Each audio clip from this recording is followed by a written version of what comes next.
Hello. Welcome in, everybody. I'm supposed to be sitting next to Charlie, but I don't know if you can see just her ears. Mandy I've stolen the has spot. stolen my spot here. There's no way you can move her. So Look at yeah. her. Wait, let me see if I can get the Mandy cam on her. Hold on.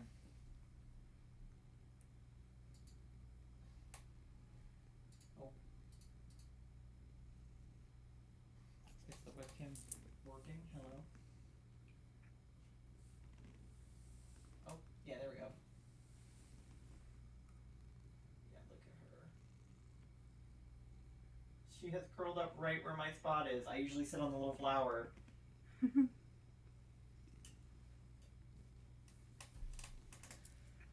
Look at I her. know, she's so sweet. But, like, I need to sit there, so I don't know what to do. This is the situation now. Okay, this is pulling on me. Okay, well, I'll just check up on chat in the meantime. I saw some people were getting their checks in, which is something I was going to talk about, but let me see. Mandy deserves it more. Okay, Charlie, you redeemed first. Congratulations. Here's your cookie. Um, Thank you for your business, Charlie. You've paid $7,800 How much money do you on have? your If you hang out in my 69 last cents. two streams You know what before that hiatus, means? you'll get to. I don't have enough money Oh, for yeah. chicken nuggets. Mandy, that's my thigh. Um. Oh right, that's something I forgot to do. These pants are thin. Um. Let me see. I had closed captions open. What happened to them? I don't know, but I'll bring them back up. Oh yeah. There was something I meant to do, but I didn't get to. Anyway, let me catch up on chat again. Charlie redeemed bonk. Thank you for the bonk. Um. Okay, yeah, I meant to disable that command. Okay, there we go. There we go. There we go. Okay. Yes. So I see some people are getting their checks in. I want to explain the checks for anybody who maybe like hasn't done them before. Obviously, Charlie has. But just like generally speaking, um, so wait. Oh. Oh God. Wait. Okay. Oh wait. There we go. There we go. Okay. Yes. So if you type any of the things where it said exclamation point checks, it says make sure to do all your daily checks. Just type exclamation point gay check, exclamation point froggy check, exclamation point how eepy, how cute, how smelly, or you can alternatively just type eepy, cute, or smelly, or froggy or gay. It will tell you like on a scale from like 0 to 100% how gay or how sleepy you are. So Ava, hi, how's it going? Good to see you. So for instance, Charlie did exclamation point gay check, and they got 69% gay Snorlax dumper. Nice. And then you got 98% froggy. That is very froggy.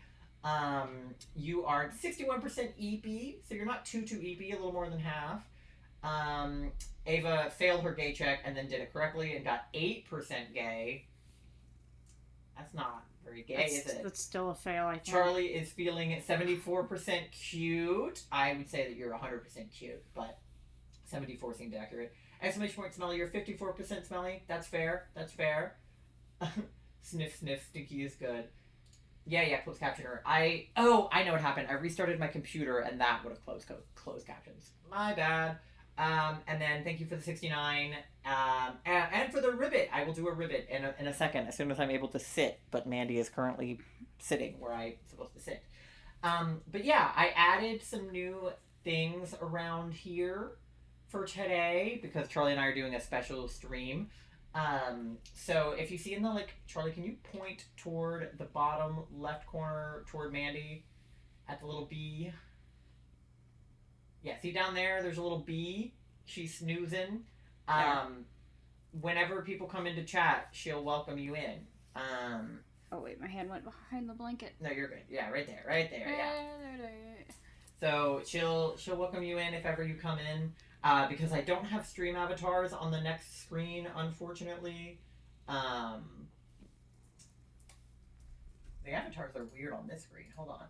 They're a little bit too far over. Let me move them. They're supposed to be like right there. I don't know. Some of my stuff got a little bit messed up while I was messing with stuff, as it always does. So if anything is fucked up, I'll fix it. But let me go back to the just chatting. I realized I was on the Mandy cam that whole time. Are the avatars okay on this screen? Excuse me, let go of my pants. The avatars are correct on this screen. They're weird on the other one. Okay, well, let me see if I can remove Mandy. She's trying to play with the earbuds. Oh, okay. Mandy, you're in my seat, girlfriend. You're in my seat, girly pop. I don't know what to do. Can you be comfortable elsewhere? What if you were... Yeah, go up there. Go what if you behind were us. up here? Is that comfortable? Oh, okay. She pretty much immediately agreed to that. Okay, good. Good girl. So I will sit here before she steals my spot again. God, I'm just so much taller than you. It's like I have to like slurp down to be in the same frame as you. Yeah, specifically, I think my legs are what give me any of my height. Mine are too, but I'm just taller than you. You definitely have a longer torso than I do. Yeah, but I have a short torso for my body, so it's all fucked. But I also added some new tunes onto our playlist today. This is my lo-fi playlist, but I added new tunes to my regular playlist too, so be on the lookout for those. And I think that's all the new stuff that I added that is imminent right this second. But yes, thank you all for being here. Sorry that was a bit of a chaotic beginning to stream. Mandy was just being a cat. Things are just hectic around the house in general. Our roommate was moving out today. So Mandy was locked in a closet for a little while because we didn't want her to... They were leaving the front door wide open so that they could just easily move boxes in and out, which is fine, but it meant we had to keep Mandy contained so that she would not... Yeah. I don't think she would run out anyways, but yeah, I don't think she would run out of the she apartment. might out of curiosity, like, go out into the hallway. And then come back in. And then come back in. Yeah, she'd be like, okay, nothing's out here. Luckily she's easily lured with food, so I don't think she would get very far. She did try to escape, but, like, preventative measures. I don't want to risk it at all. Yeah, exactly. It's like, in the new place, we have a kind of low fence, and we don't think Leo will jump it, though we do think he can jump it. So we're just, like, being cautious, to say the least, regarding that. But yeah. Anyway, thank you all for being here. I love you. Ava, Charlie, everyone else who's in here. I see we have some people, so thank you for being here. Today we are playing Suika, the fruit game, because they added a DLC where you can play, like, 2-player against each other. So that's what we're gonna do. We're gonna play... I gathered. So we're gonna play against each other in Suika. So I set up a brand new scene just for this. So if it's kind of wonky, it's because I did it like 10 minutes ago. But it should work. Okay. Yeah. That's correct. And then I'll just have to slouch, I guess, to be visible with Charlie. Because Charlie is small. We'll figure it out in the new house how to have it set up so that we're both, like, in camera. It'll be further back. But for now, it's fine. I can just bring the chair. I'm so excited that they have 2 players. I know. We've been dying for this so that we could compete. And then I just randomly decided to open it one day, and there Mandy it was. is licking herself. I paid like as much money as I did for the game itself. I think we need to, like, to have it be 2-player. Scoot slightly this way. By, like... Although I think I could pay for it mostly in points. Yeah, you had like 8 cents left over, I think. Yeah. I could have afforded the whole thing in points, but I realized we didn't both need to get it because it's all on one. Scooch this way a little bit so you're in frame. Okay. But yes, I think... Oh, I was going to say, let's show them Mandy again. But she's she started looking. Yeah, that's what I just said a second ago, if you were listening. Oh yeah, and I spruced up some of my alerts too, so. But, okay. I think we're on the right sides. No, we're not, because no, we are. It's backwards in real life, but it's forwards for you guys, because the camera's flipped. Should I just flip the camera back? I'm fine looking at the other side of the screen. Okay. I don't care. Then we'll just do it this way. It's correct for you guys and not correct for us. That's okay. It was weird on the ceiling, too. Yeah, okay, so I'm this one, the one that's moving right now, and Charlie's the one that just dropped the decoupon. So Charlie's that one, and I'm this one. So I'm the one on my side, and Charlie's the one on their side. Okay, so the way that this works, Charlie has just already gotten into it, I guess, you just play fruit like normal, although there are 2 different modes, like a timed mode. There was the attack mode, too. And like an attack mode. So we'll try all 3 modes. We've been playing mostly the original. But basically, you just get your normal score like always. So I have 15 points. Charlie has 20. So Charlie's like technically in the lead right now. But the idea is basically just that you like basically lose second is the idea basically. But you don't have to, like, you could lose second and still lose. But the idea is that you take longer and score more points. Whoever has the most points by the time the other person dies, basically, is the winner. But yeah. We're just doing fruit. That's what we're up to. Yeah, we've only played the other 2 modes like once each. I should do my own checks. I didn't do my own checks. Now, how gay are you? How stinky are you? I don't know. We're going to find out. I think I'm a little bit stinky because we've been, like, packing all day. And I was, like, dealing with some of Leo's stuff. And he's inherently stinky. So, let me see. Yeah, he needs a bath before we move. I'll do my gay check first. 16%? Damn. Can't believe that. That's no good. Okay. Have to try again by the end of stream. Yeah, we'll see if I get any gayer over the night. 84% smelly. Go take a shower. See, I knew that this would happen because I was like dealing with Leo's stuff earlier. I got dirt all over me. This is exactly what I was talking about.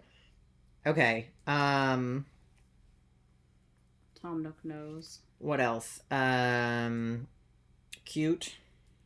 How cute am I? 69%! Hell yeah. Okay. And then, how eepy am I?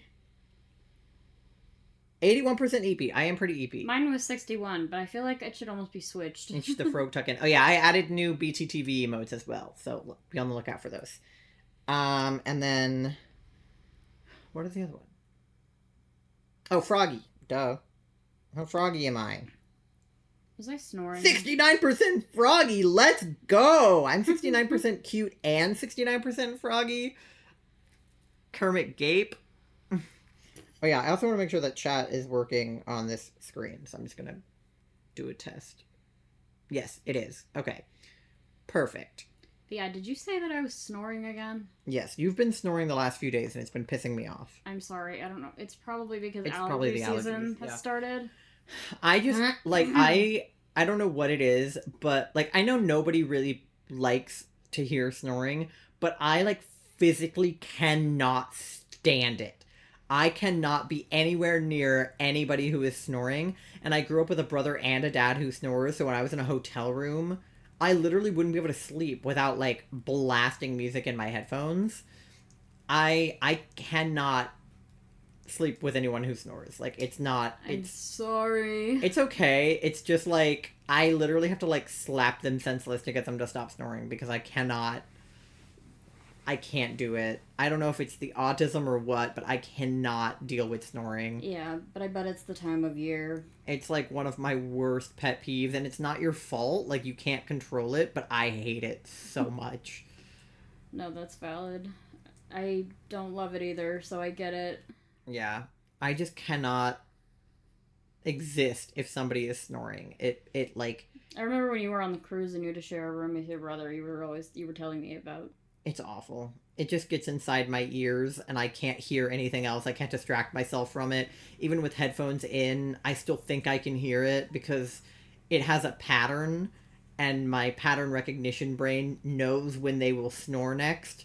So if they were snoring at all, I will just know that they will snore again. It's awful. It's literally hell in my brain. Well, at least I don't do it all the time. Yeah, but the last, like, few days you have been. Badly, I'm pretty sure. Yeah.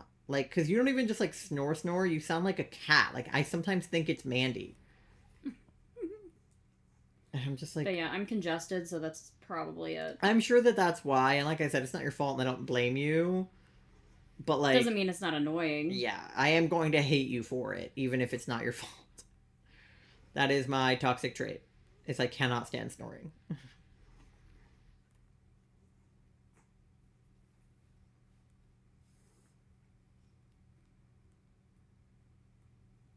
Oh, that's another thing. Last stream, I said that I would react to 21 Pilots' new music video, and I completely forgot to do it by the time the end of stream came because I got super hyper focused on the game I was playing, Pokemon Legends Arceus. So we are going to react to that today. I meant to do it at the start of stream, and then I forgot because I was dealing with all the other stuff that was going on. So don't let me forget today. We are going to be reacting to that, and I guess Charlie will just do it with me. Because they haven't seen it either. It looked like it was giving stressed out vibes. I've heard about 4 seconds of it. Yeah, I've heard a little bit of the song, but I haven't seen the video. I mean, I've seen, like, a clip of the video of them on the bikes. Like, the one they put out in the trailer. But I have not seen the video. Oh. Oh. I got a melon. Melon. Melon. You're a melon. You're a melon. Yeah, this is just like a fruit competition. It's like a Dan versus Phil, but it's me and Charlie instead of Dan and Phil.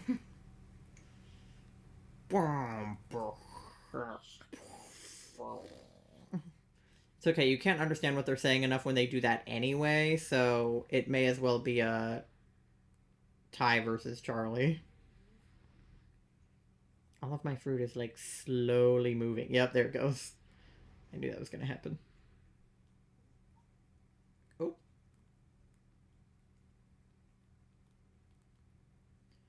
Alright, I have no idea what's going on over here. What's going on? Who's to say? The fruit makes such, like, sad and scared expressions when you're, like, holding them. Like, the strawberry looks so sad right before you drop it. But and look at the Decapon in the... Yeah, but then he looks angry once you drop him, and then the Decapon looks, like, angry. Or, like shocked. It's, like... It's doing, like, the no way face.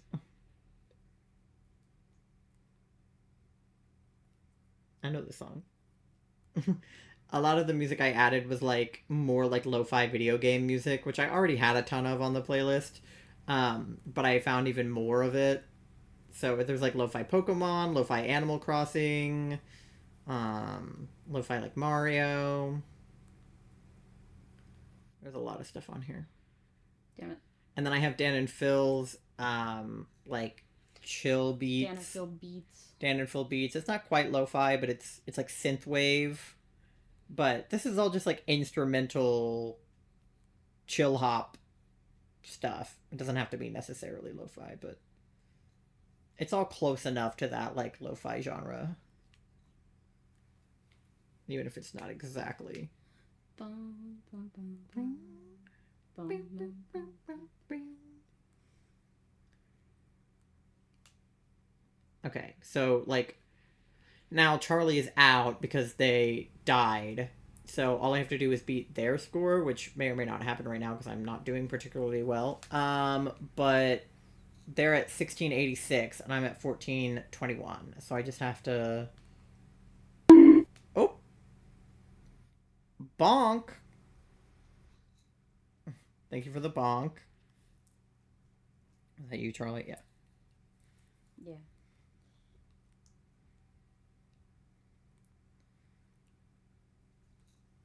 I added an emote to that one, as you can see.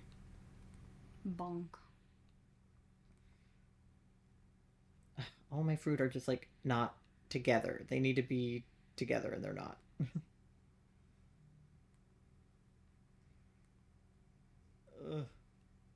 This is not going well. Not going well for me at all.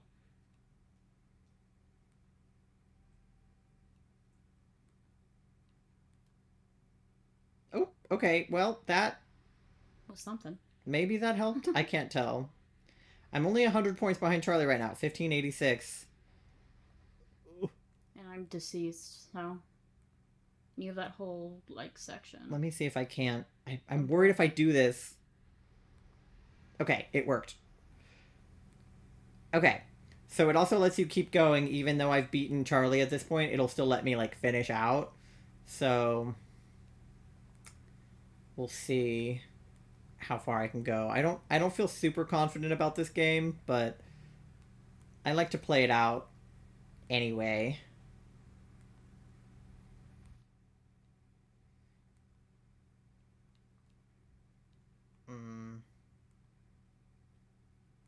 Okay. Oh god.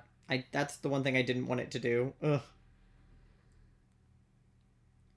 Because it's great, now I have 2 apples, but they're not anywhere near each other. I need to convince them to touch. Hey, you guys should kiss. Hey, you guys should kiss. Oh my god, now my oranges aren't touching either. Nothing is going right for me.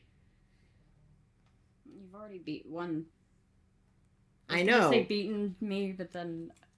But still. You've already won. It's still not quite doing what I wish. Great, now I have 2 pears, but they're on opposite sides of the pineapple. Nice.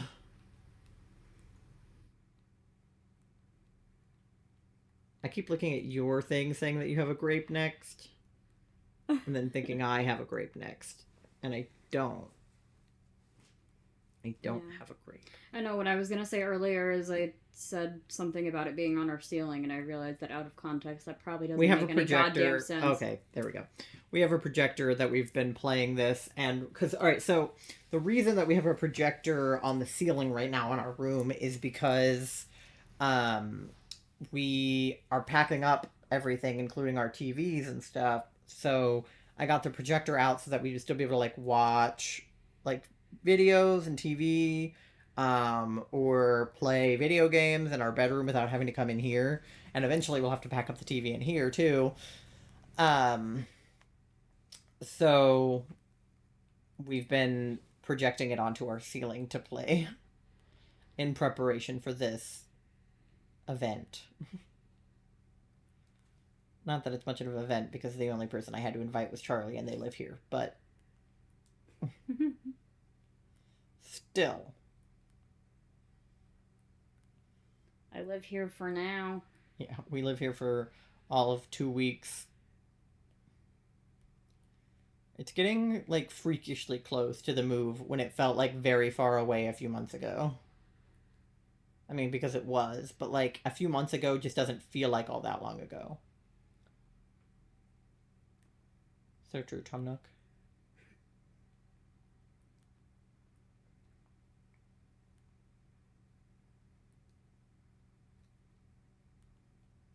Okay. And I'm eventually going to have the bee be able to tell you what song is playing, but I have to hook it up to Spotify, and I haven't yet. But eventually you should be able to do a command that tells you, that the bee will tell you, what song it is. Which I think is cool, because I've always wanted to have the song widget, and there's a few good ones out there, but, everything that you add to your stream is just, another layer you have to put into, every scene in OBS, and it's, a whole thing. But the bee was really easy to add because it's just one browser source and it's in the same place on all of my scenes. It's just sitting on the Ko-Fi thing. So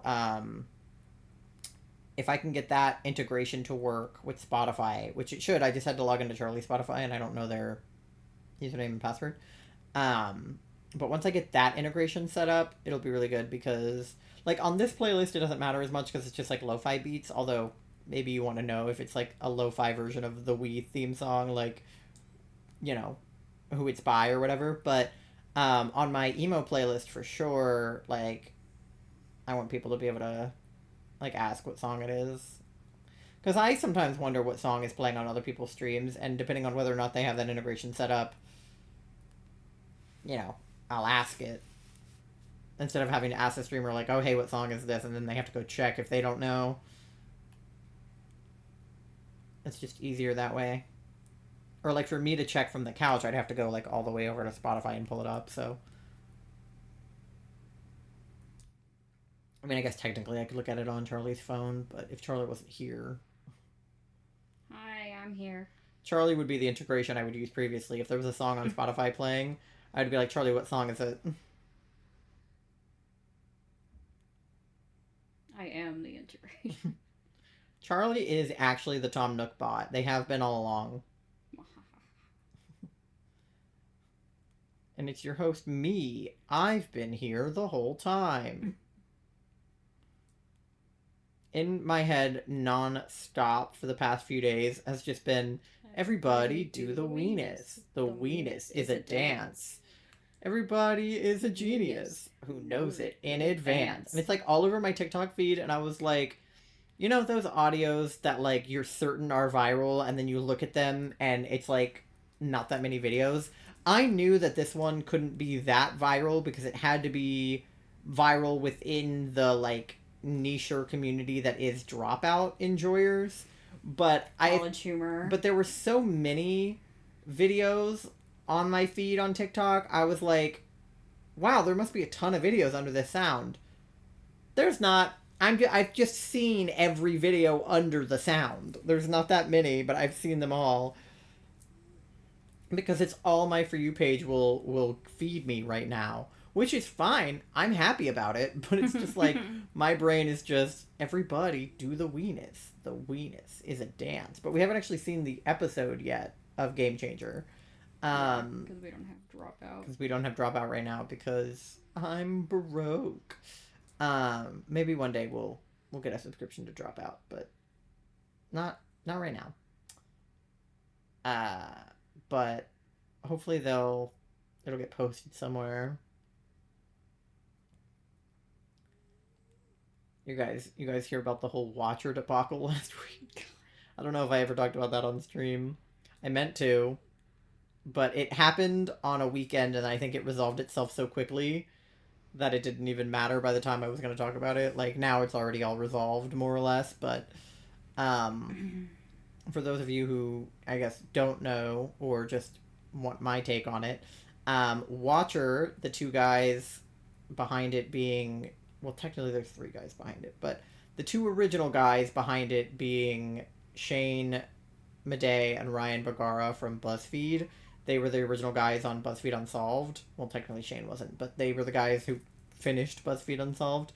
And, you know, when everybody was, like, mass quitting BuzzFeed, they were kind of part of that. Like, the Try Guys and Watcher, they all sort of quit BuzzFeed and went to go do their own channels. And so instead of doing BuzzFeed Unsolved, because obviously they couldn't call it that, they decided to do like a supernatural, like, ghost hunting show called Ghost Files. And, like, it's pretty good. We've seen it. It's not as good, in my opinion, as BuzzFeed Unsolved was. Like, it's better in some ways and worse in some ways, I guess. What I liked about BuzzFeed Unsolved was actually the true crime ones. I liked those better than the supernatural ones. So I kind of missed them doing, like, crime solving rather than ghost hunting. Not that I don't like the ghost hunting, because I do. But the ghost hunting on the new show felt, like, a little bit overproduced. Like, it seemed kind of, like, high concept. And I don't mind it when something is high concept. Like, I feel like one of the discourses around the Watcher situation was people being like, we don't want TV show quality on YouTube. God. Like, people watch YouTube to watch YouTube, and they watch TV to watch TV. Nobody wants to watch TV on YouTube. And I would argue that that's not true. I don't mind something being television quality on YouTube at all. This is a terrible, horrible example, but it's the only one I can think of. People ate up Shane Dawson's docuseries when they were happening, right? Like, say what you will about Shane Dawson now, but at the time, everybody was eating that shit up, myself included, right? And that was certainly high enough quality to be something that was put on, like, a streaming service. It was a real documentary. It was just formatted for YouTube, but it was high concept and high enough quality. Shane's personality aside, but, like, the camera quality and everything, it was high enough quality to be something that you could see on TV. So, like, I don't think that the problem is necessarily that they went high concept and made like TV show quality on YouTube, but I think it was that people don't give a shit about the quality. When it comes to Shane and Ryan, we just watch them for them. Like, we just want to see them ghost hunt badly. Like, that's what we're all here to do. And so their third guy. Touch. Thank you. Sorry. You got a watermelon over there? Yes, I got a watermelon over here. Oh boy. But so the third guy, Stephen Lim, I didn't even realize they had given him the CEO position. I didn't realize that that had happened until this whole debacle. Me neither. I knew he existed, but I didn't know that he was the CEO. I thought he was, like, I haven't paid any attention to him since he quit BuzzFeed, so I had no idea that he was, like, that involved with Watcher. Like, I knew he had been making videos on their channel, but I didn't know he was, like, the CEO of Watcher. I didn't know they had... Because originally, Shane and Ryan were the CEOs, co-CEOs, or whatever. So I didn't know that they had given up that title and given it to Steven. So it was a bit of a shock to see him in the video at all, because I didn't know that he was the CEO. And then when they started talking about what was happening, which was that they were starting their own streaming service, and that it was going to be like a $6 a month thing to watch their shows. And they're like, the reason that we're doing this is because money. But they were like, so that we can make like the high production stuff that you guys know and love. And we were like, what? Like, if you guys are having money problems, that's super valid and like totally understandable. If you know, it costs a lot of money to make TV and movies. Like, trust me, I know. I'm in the film industry. Like, I know how much things cost. I have held a camera worth more than like my car. So it's like, I understand that it's... Stop. No. It's okay, you're gonna beat me. I can't. I'm running out of space up here. So I understand that it's expensive to make film and TV. Like, nobody understands that better than I do. However, nobody was asking them to do that. Like, we didn't care what they did production-wise. We just liked watching them for, you know, their chemistry. So when they announced that they were, like, starting this streaming service so that they could make this, like, really high concept... Yeah, I lost. High concept, high quality stuff, it was just kind of like, if you guys are having money issues, this doesn't really seem like the way to solve it. Like, why would you make something more high production quality when you could have just like added another tier to your Patreon, or like, you know, dialed it back a little?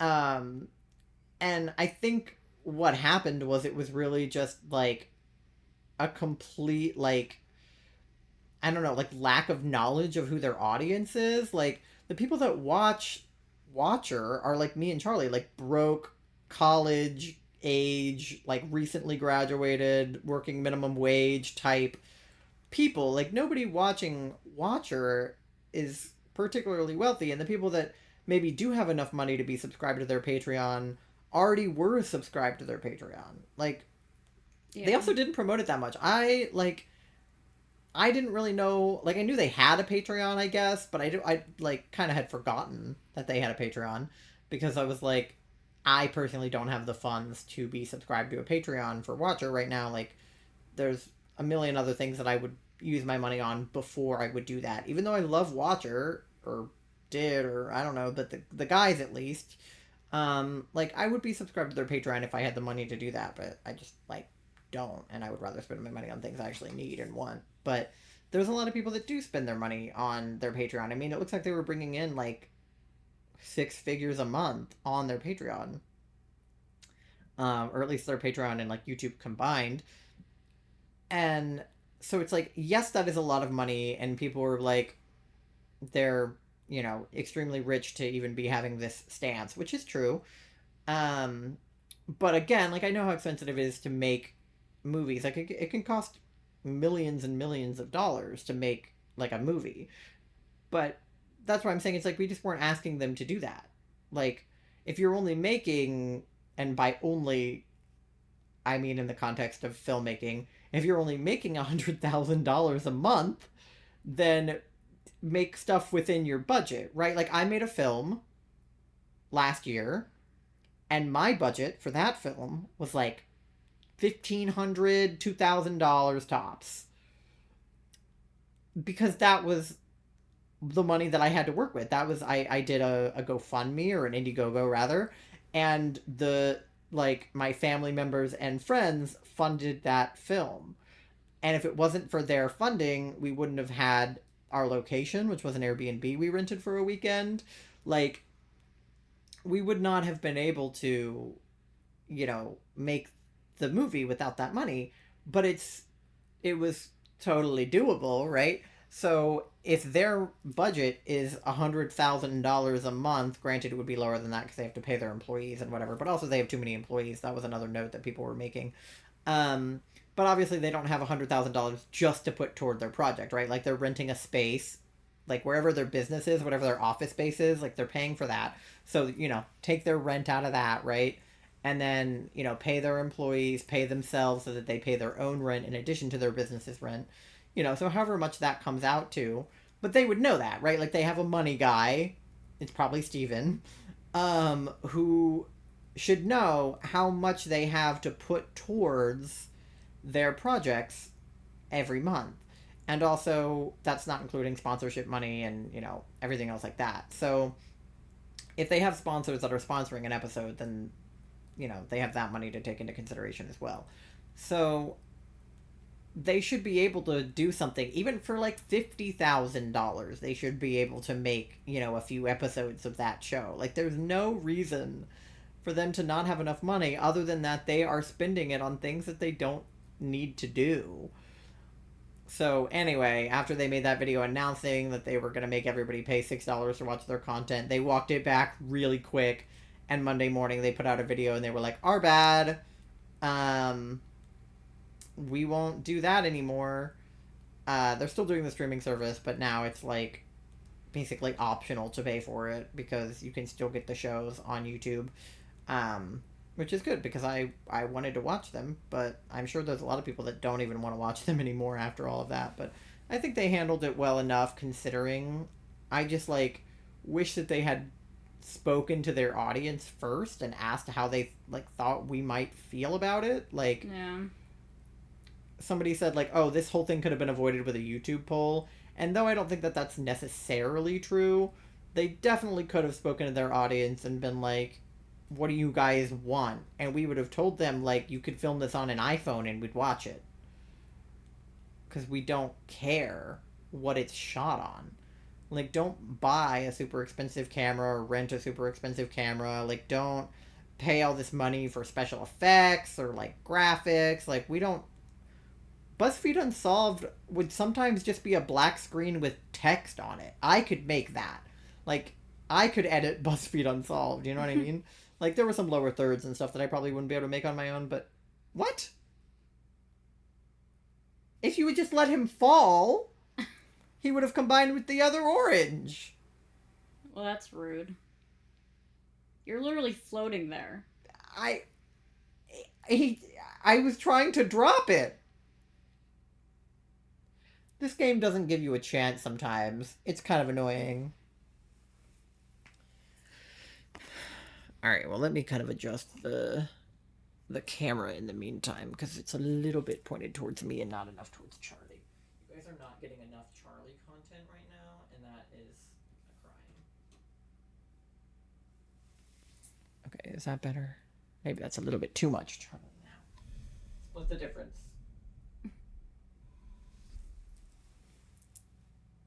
Okay, I feel like that's good. Because... yeah, now just scoot back that way a little. Yeah, there we go. Cool beans. Anyway, how are you, chat? I'm sure nobody needed my opinion on the Watcher situation, but I hadn't given it out, so I felt like I should. Oh my god, that one cherry. Yeah, it's like hanging on for dear life up there. Gosh.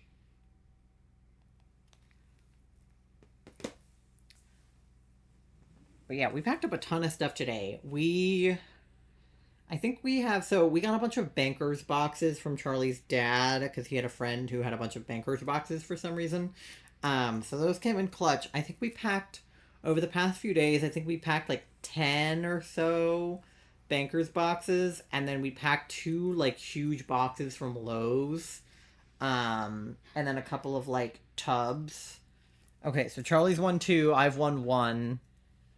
I should have put like a score thing above us or something so they know how many games we won, but I didn't. And I didn't set it up to be able to like add like the shiny counter. Yeah. In the future I'll add stuff like that. I was just, so what happened was we packed all of those boxes and then I realized it was 6:48 and we were supposed to stream at 7 and I hadn't done any of the stuff I was supposed to for stream, which is why I pushed it back to 7:30 because I completely lost track of time. Like it needed to be done. Like packing is unfortunately a little more important than streaming, but I want to be able to do both. So it just means that the schedule gets kind of like pushed around a lot. Especially now that I also don't have my job. Like I used to have really set times to stream, and now it's like I can kind of just do it whenever I want. But this is the last week of streams before my hiatus. I'll stream Tuesday and Thursday, and then that'll be it. There will be no stream next Saturday because we will be 1 week out from the move at that point, and we need to pack the TV and my computer and all that stuff. So, Tuesday and Thursday I'll probably be doing PLA, and then that'll be it. So, stay tuned for that. But we move in May 10th and 11th.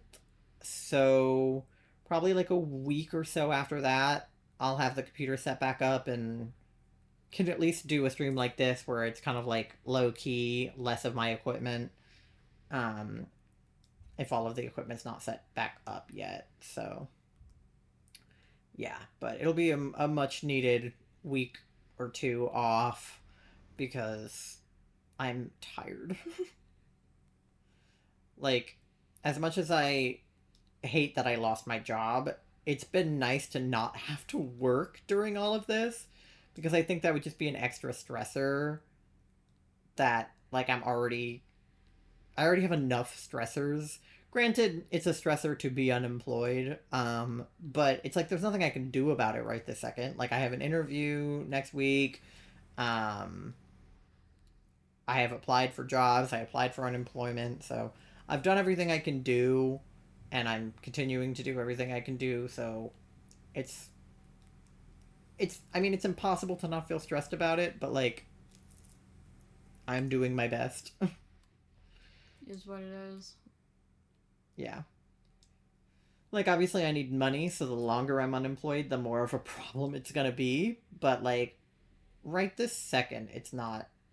Like, I still have a paycheck coming from my last job, so it's not the end of the world yet. It will be soon, but it's not yet.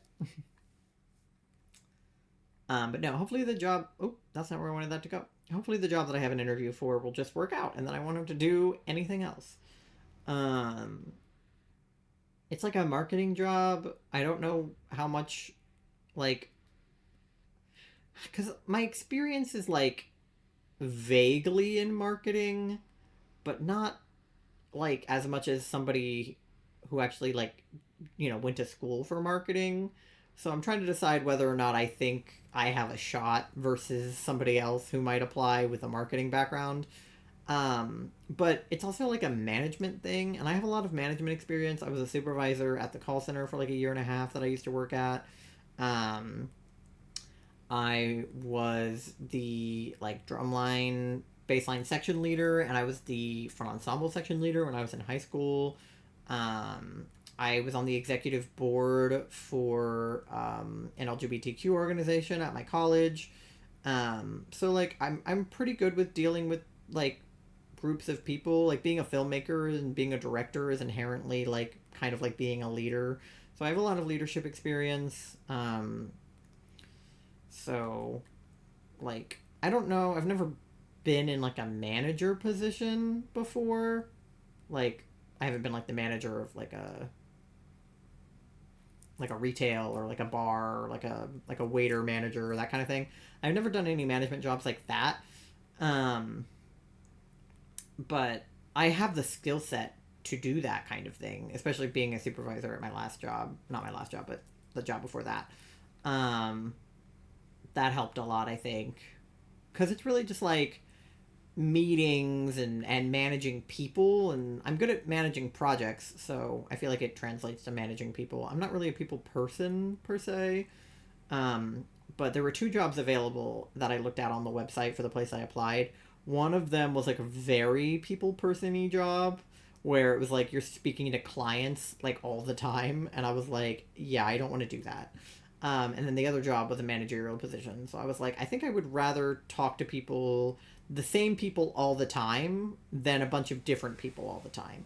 Because my last job was a call center position where I had to talk to a different person every single phone call, which is miserable because that means I have to, like, I have to learn the social cues of a new person every, like, 10 minutes, which is awful. Whereas if I'm just managing a team, it's the same people on my team all the time. I mean, it could be a few different people here and there, but, like, generally speaking, you deal with the same people every day, which I think I would much prefer to dealing with different people all the time, like different clients and things like that. Customers, I hate customers in general. Like, if it's other people I work with, it's okay, but if it's people that I'm, like, selling something to, or, like, customer service kind of stuff, I hate that. I hate helping people. Like, that was the worst part about my last job, was like I had to do whatever the people were asking me to do. They were like, well, I want this, so do it. And I would be like, okay, if that's what you want, like, I'll do it, because I had no choice, which is terrible. Because the customer is not always right. They're actually frequently wrong and stupid. Very stupid. Yeah. Like, even at the job that Charlie worked at for, like, 6 months, they had to deal with people that were just so dumb. Like, Charlie did a job with, like,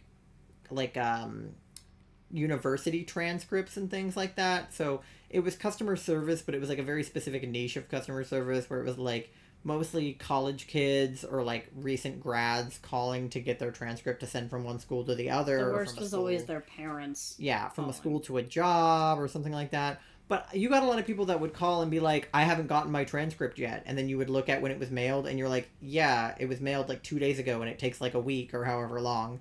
Like, you wouldn't have it yet. And they're like, but I need it tomorrow. And it's like, too bad. That is your poor planning. That is, you didn't order it early enough. Because I would get the same types of people. We would do utility bill payments. So if they needed their utility bill to be paid by the 7th, but they tried to initiate that payment on the 4th, the payments take a week. They take 7 days. So it's like, Dang. that, and not even just 7 days, 7 business days. So I'm like, you are not... The transcripts were like that, too. Yeah. So I'm like, you are not gonna get that on time. And we could make emergency payments quickly if they had, like, a shut-off notice, but not if they just had a bill due on a certain day. Like, they had to be, like, threatened by the company to, like, completely, like, get their lights turned off or something before we could, like, escalate that to, like, the tier 2 customer service people. And actually, it's a tier 3 for that. But, it's just, like, it's not... They would scream at you that it wasn't going to get there on time, as if that's my fault. Like, it takes this many days. I have no control over the fact that it takes that many days. That is how many days it takes. I do not personally, like, hand deliver those payments. Like, I'm not the one making these payments. A lot of times I think that people don't understand that the person you're talking to on the phone in customer service is very rarely the person in charge of anything. Like, your job was actually kind of different, where you could send out those transcripts, right? Like, you could initiate those getting sent out. It could initiate them getting sent out, but the school had to actually do it. Right. But I mean, you could send like the email or whatever. Like a lot of times people would ask, well, oh, can you just email it to me? And I'm like, no, I can't just email you. That would happen at the call center that we worked at in college a lot too. Um, so we were the people at the university that call you and ask if you want to donate when you're an alumni, even though you already gave us $120,000 or whatever. Um, so we would be like, hey, like, do you want to make a donation to our library fund or to our university fund or like whatever fund it was? Okay, now we're 2-2. We would just ask them like, hey, do you want to make like a donation to this fund? Um, oh, she is snoozing back there. Charlie, move. Look at her. She's eepy.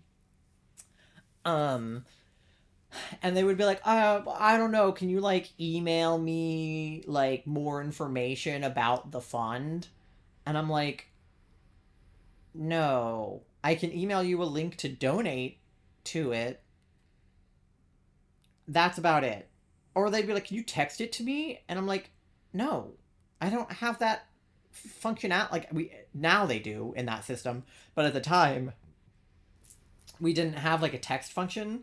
So I was like, how do you expect me? I'm on an old ass Dell computer from the early 2000s. How do you expect me to text it to you?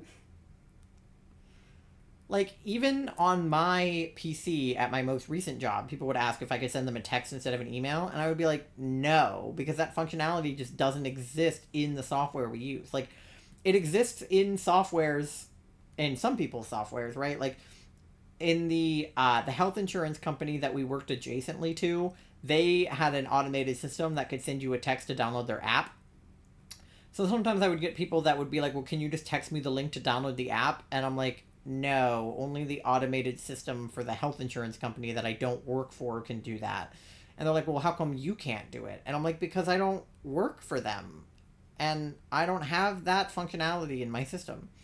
But at my most recent job, we worked with fucking boomers. So they don't understand how a computer works in the slightest. And they don't understand why you can't do one thing that another company can. Yeah. Because, like, don't get me wrong, text functionality totally exists. Like, we ended up getting it at the call center at college by the time I graduated. That got, like, put in, but not while I was a caller, while I was a supervisor. So, I actually did send out a few texts for, like, Giving Day, which was, like, a big event every year.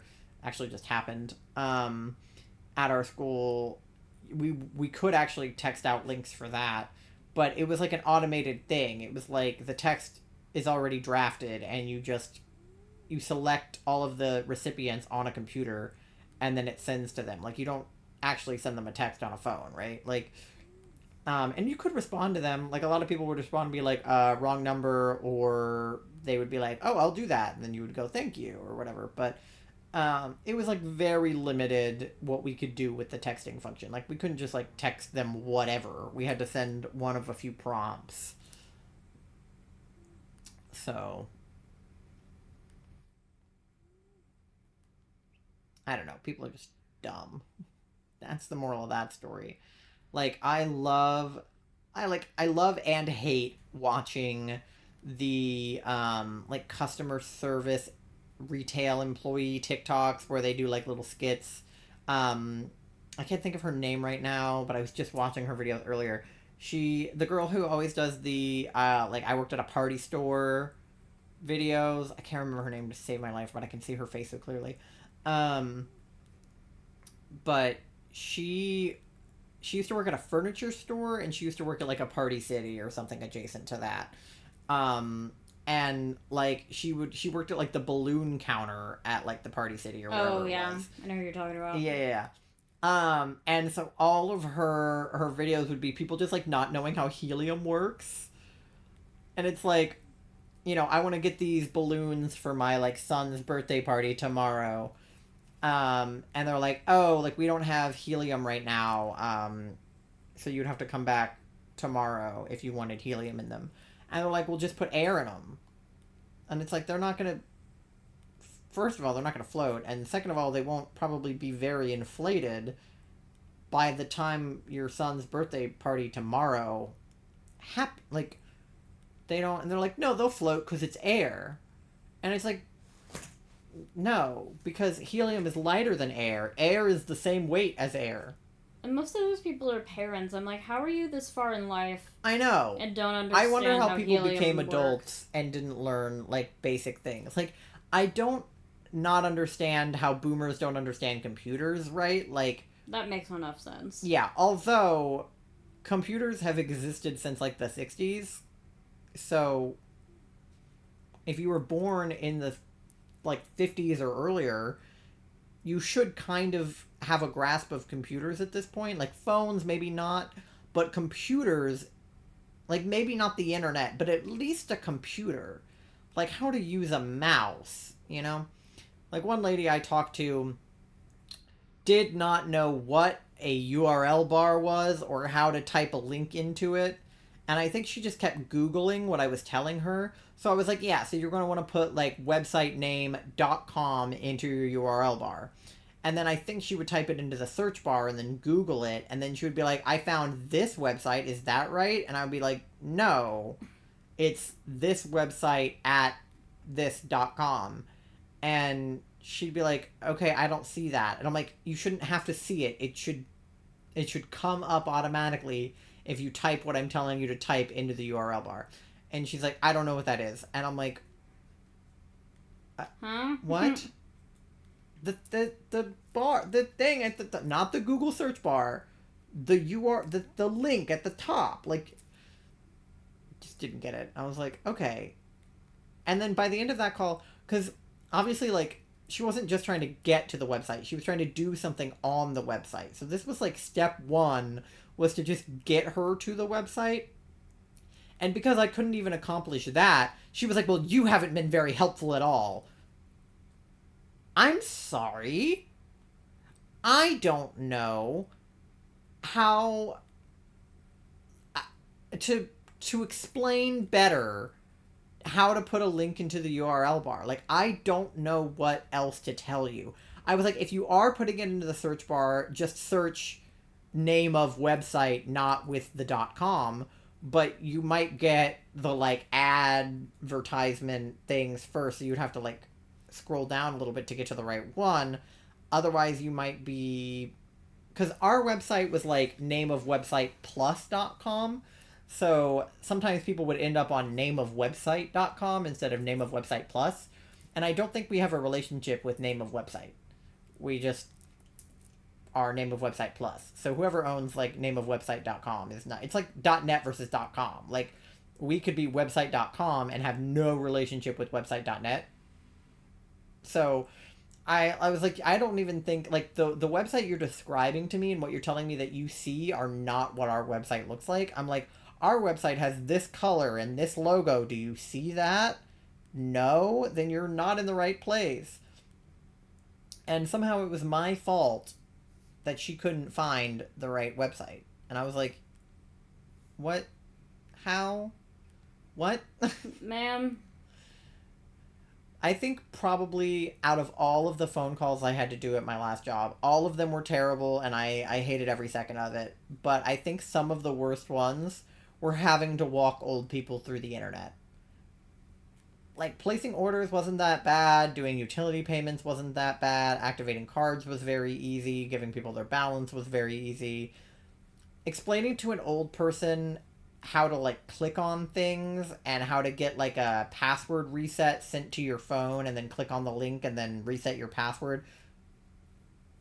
Bane of my fucking existence.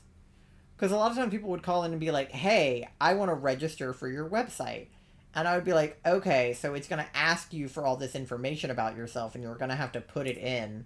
And then they would be like, okay, well, like, what's my member ID number? And I'm like, I don't know.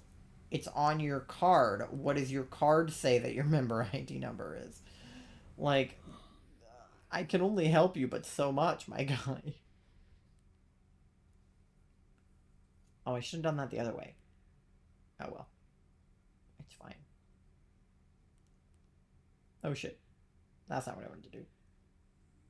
It's okay. I already beat Charlie, so this is fine. But this is not going well. I keep wanting to call a Decapon Overpawn. And that's not right, is it? No. Hello. Hello. You are gay. Maybe I am. Why are you gay? Okay, so now Who says I'm gay? Now it's 3-2. Who says Are you enjoying our Suika competition? Of course I am. Here, let's do one of the other modes. Because we did... Best of 5, basically, we just did an original. So let's do time limit. So this one will make it whoever is in the 5-minute time period. So you have to go really fast. And the little rainbow at the top of the screen is like a timer. So that's how long you have to drop it before it drops it for you. It's like Tetris 99 style. But it's Suika. Yes, exactly, baby. It is Suika. I'm so smart. Charlie is so smart. They know what fruit is.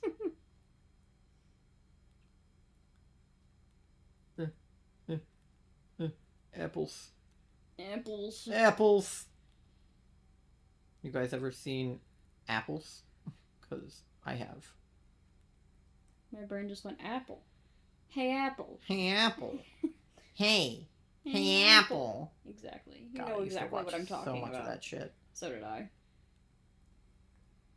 Hence why my brain decided to remind me of it right now. And it's like, you know what? That really was an annoying apple. At the time, as a kid, I was like, this is so funny. And I watch it back now and I'm like, this is annoying. I'm like, this is so annoying. Annoying ass orange. Part of the reason that I was never able to enjoy, like, Miranda Sings content, like, I would try, but it was always really hard, was because I know her character is meant to be annoying, but she pissed me off so bad. No, I agree. I never could really watch it either. That I had trouble watching it. And granted, now Colleen Ballinger is a fucking shithead. But, like, as a kid, I was just like, I know she's being annoying on purpose, but it's so fucking... It's, like, such a hard watch. Even when you know that it's a character. It's still irritating as hell. Like, some characters that are annoying on purpose, I can totally watch. And some, I just can't. Like, it's just... I was actually able to watch the Haters Back Off TV show more than I was able to watch any other thing that she ever made. The TV show didn't bother me as much because the rest of the cast was actually pretty good. So it didn't bother me as much. Whereas I kind of had the reverse experience with Fred. I could watch Fred's YouTube videos, but I did not like watching the Fred movie. Granted, the Fred movie was also just bad. Like, even the guy who plays Fred, Lucas Cruikshank, thinks that movie was not very good. But I think it was a harder watch than just, like, the Fred videos. Like, Fred on iCarly was, like, actually a reasonable watch. Because they broke down that he's doing a character. Like, because iCarly is a web show and Fred is a character, they actually just had Lucas Cruikshank on the show rather than having, like, Fred on the show. Like, Fred went on iCarly, but Lucas Cruikshank went on the show that Nickelodeon made. So they actually spoke to him in his, like, regular voice. iCarly had some insane guest stars, by the way. Who did? iCarly. Oh, yeah. They had One Direction. Michelle they Obama. had Michelle Obama. They had the Plain White Tees. They had Fred. Fred had John Cena, not as a guest star, but as Fred's dad. He was a recurring character. He was a recurring character on I remember the Fred movie and show. And I'm like, really? Like, I think I fully understand who he was at the time, but I do now. I don't think it's possible to fully understand who John Cena is. Yeah, but I mean, especially as, like, a little kid. Yeah, I mean, I think I just thought he was like a wrestler or something. Yeah. You know, some kind of athlete. He's all kinds of things. Like, when I watched the SpongeBob movie, I had no idea who Hasselhoff was. Like, Yeah. I don't... For the longest time, I only knew him. I only know him as the guy from the SpongeBob movie. Yeah, I don't know what else exactly. he's been in. No, I don't know either. Like, I know who he is now, but I only knew him as... Fuck. That was intense. It was getting fast toward the end there.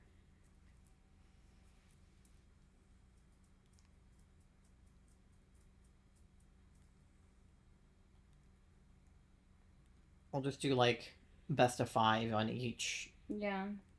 mode, I guess. Sounds good to me.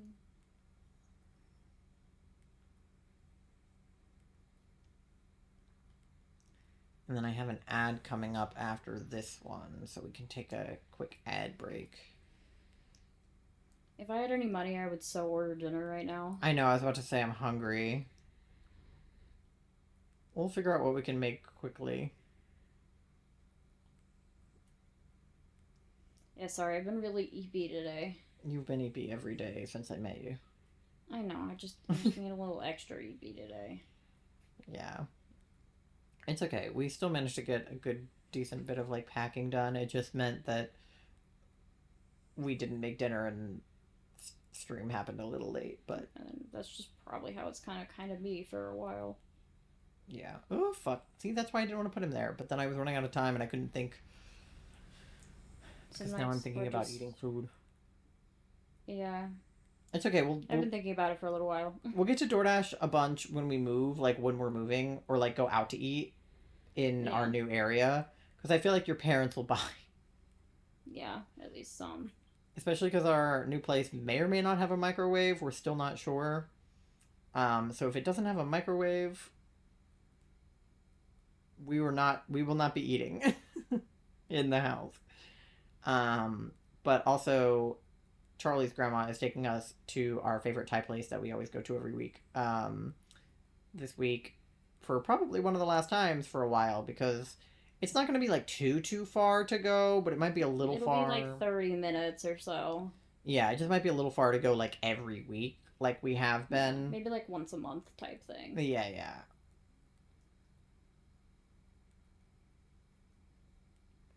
I mean, at least while we're still in the process of moving, we decided to make the actual moving days itself. It's a Friday and a Saturday that we're moving.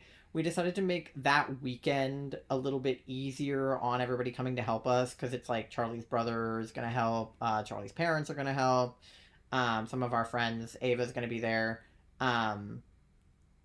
We wanted to make it easier on the people helping us that day because we do have a lot of stuff. It's kind of insane how much stuff we have between the two of us. I didn't think I had that much stuff until I moved out of my parents' house and realized how much stuff I had. But that's just because I had like everything that I had ever owned was like there because as a child, like, you know, I kept all of my like childhood toys, childhood stuffed animals, like, because there was no reason to get rid of any of that when I was still living in my parents' house. We had a 3-bedroom house, you know, 3 floors, like plenty of room for me to keep my childhood items until they moved out of our house. And then it was like, where am I going to put all of this shit? I don't know. So I ended up having to sort of get rid of a lot of my childhood. Whereas Charlie can like still keep that stuff at their parents' place.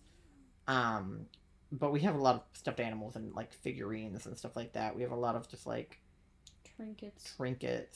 We're trinket people. We love trinkets. What can we say? But oh, yeah. Okay.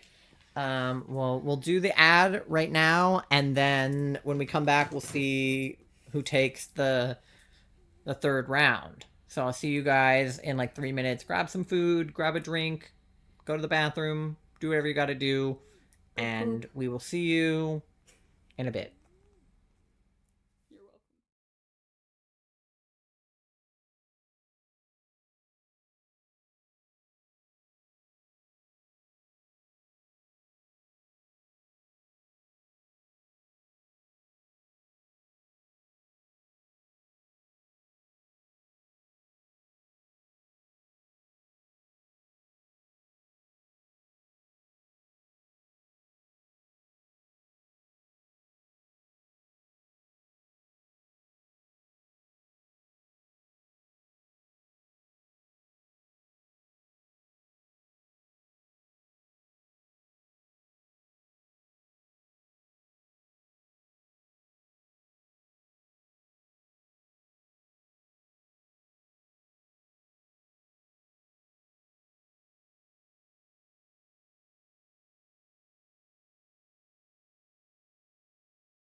Hello, and welcome back to Suika. Brief intermission while Charlie makes their dinner.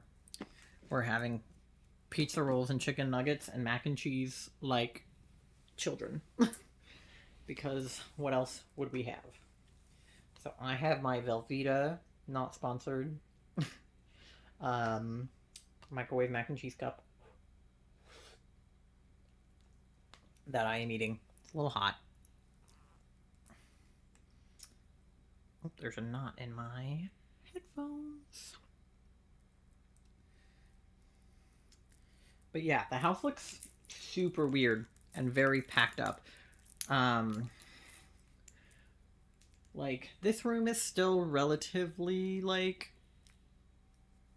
not packed up, but a lot of it is. It's like, all the stuff on the walls is gone. We still need to take down, like, the lights, but that's the only thing lighting streams, so...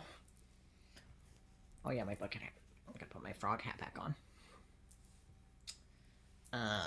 But yeah. This is my thing. I have to slouch so that Charlie and I are both in the camera at the same time, but that's bad for my back, which is already the problem child for me, so. Baby? Yeah? Can you set a timer on my phone for 8 minutes? No, but I can set one on mine. Okay. Hey Siri, set a timer for 8 minutes. 8 minutes starting now. Did anybody else's Siri go off when I did that, or just mine? Okay. Well, the good news is 8 minutes is enough to play Suika.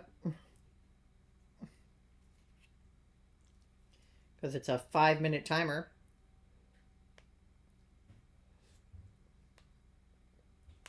Yep, that's still hot. Hot. And then I know the pizza rolls are still hot. I microwaved them because I was too lazy to put them in the oven. So, I just know I will burn my tongue. I always do. On like pizza rolls and stuff like that.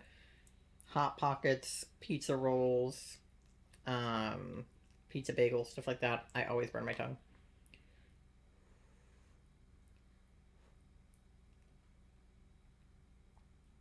I'm blowing on it and that's only kind of helping. It's helping a little.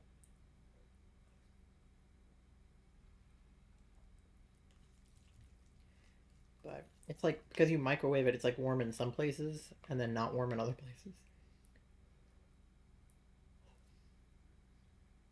What I don't get is like, what did they do to the pasta to make it microwavable?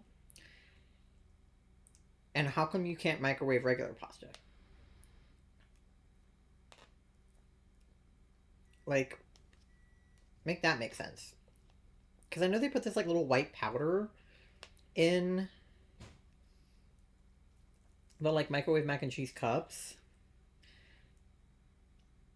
But what does that do? Like, what is it for? Because it's not like they can't have cooked the pasta and then like re-dried it so that all you have to do is microwave it, right? That would be insane. I don't know. Chat, if you guys know how microwave mac and cheese works, let me know. Here, ASMR. That's what good pussy sounds like. You guys know that vine? I mean, you must, right?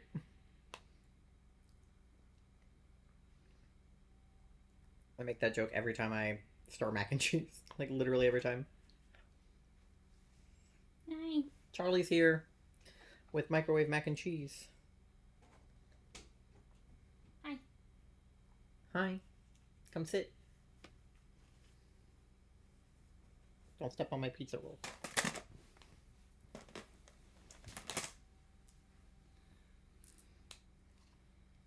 Charlie has Kraft mac and cheese because they make it gluten-free kind. Mine has gluten.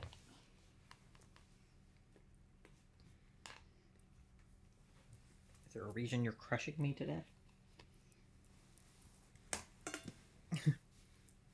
Charlie sat like on me. My butt was soft. falling off.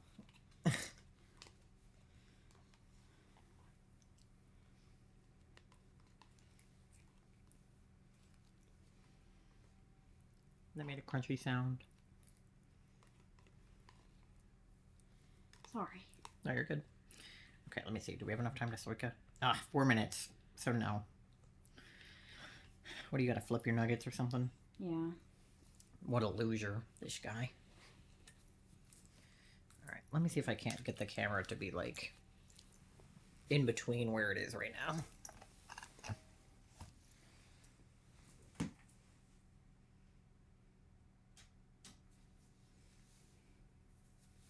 Will it be bad if I don't flip my nuggets?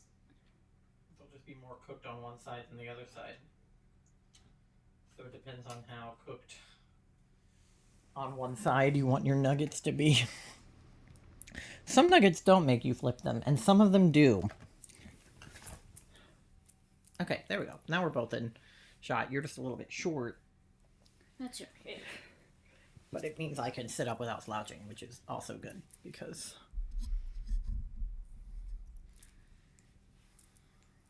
Okay. Let me go back to the Suika screen.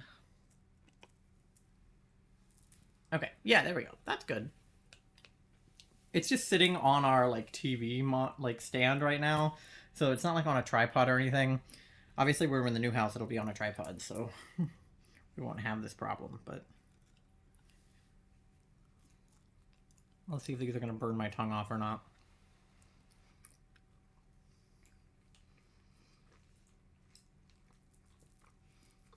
No, I think I let them cool enough. They're like a little hot, but not to the point where I'm like burning my mouth. The trick with pizza rolls is just bite off a corner and then bite off the opposite corner and like let the airflow go through them. And then you can just eat it.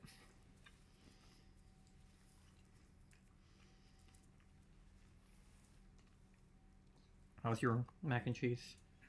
Hot. Yeah, mine was too. We should get like apple juice or something. Or Hawaiian punch or something. So true. Well, when I flip my nuggets, I can grab something. Oh. Mandy's here. And she wants our pizza rolls. You can't have this, Mandy. Or this.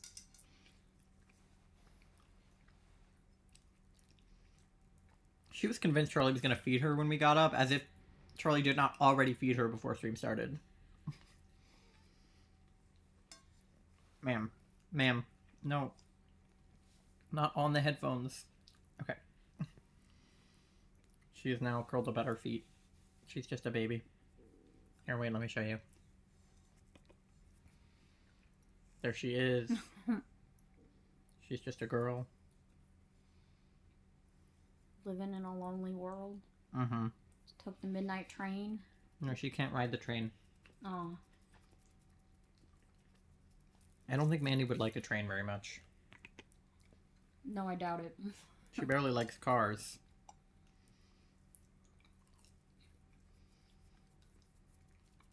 She's a good girl, though.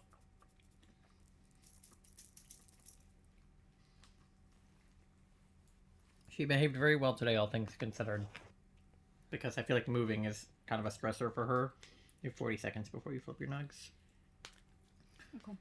Because when we got Mandy, she had been given back by 2 families prior to us.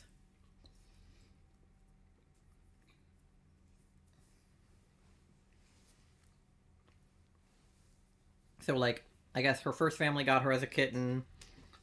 I don't know if they got her from a humane society then or if she was from a breeder or something, but her first family got her, then returned her to the humane society. Then another family adopted her from the humane society and then took her back to the humane society. Yeah.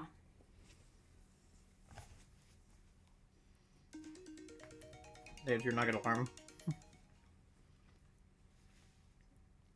Mandy, no. So, I feel like when we moved last time, she seemed really, like, stressed about it. And we were worried that she thought we were going to, like, leave her behind or something.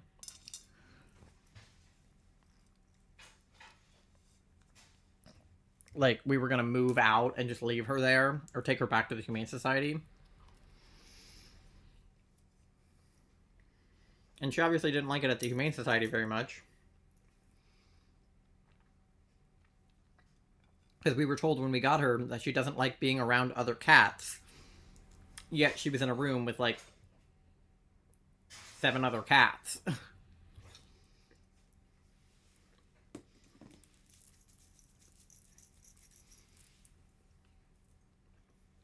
set the timer again now for like 7 minutes. I just had it repeat, so when it's at 1 minute, Okay, that's fine. it'll be at... Hi. Hi. I might sit behind you until my nuggets are ready because it's harder for me to get up off the... Okay, can you get us some juice? Oh yeah, I forgot. Sorry. You're good. And she was really overweight, too, when she was at the Humane Society, because they just had food out for them all the time. And I think she became kind of, like, possessive about food, because Girly is obsessed with food now. Like, she has an auto feeder that goes off, and she'll, like, sprint when it goes off. And sometimes it's on the other side of the little baby gate we have to keep Leo out of our bedroom. And so sometimes she's on the other side of the baby gate from her food, and she will have a meltdown if she cannot get to her food. She will start screaming. You're gonna give us each half of what's left of this and then get apple juice after that. Is that okay? Yeah. I didn't know if we had enough for us to both have some, so. We destroyed our groceries this week. We got a bag of chips that we ate immediately after getting it, and then Hawaiian Punch that we have already drank almost all of. And now all of. Okay, I think that was fairly even. Mm-hmm.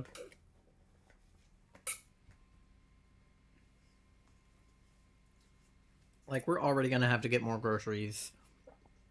Probably, like, in a couple days. Yeah, Normally we'll we get get more groceries on quick stuff. Sunday, but we were late to getting groceries this week. So we probably don't need them tomorrow, but, like, the next day. Probably. Oh, there's, like, crust on my headphone splitter. Hello? Yeah, sorry, it's just hard for me to get up and down. No, you're fine. But I wanted my nuggies. Yeah, your nuggets have, like, 3-4 minutes left on them. So, in the meantime, I'll just do a single player round, and then when Charlie's nuggets are ready, I'll just, like, die.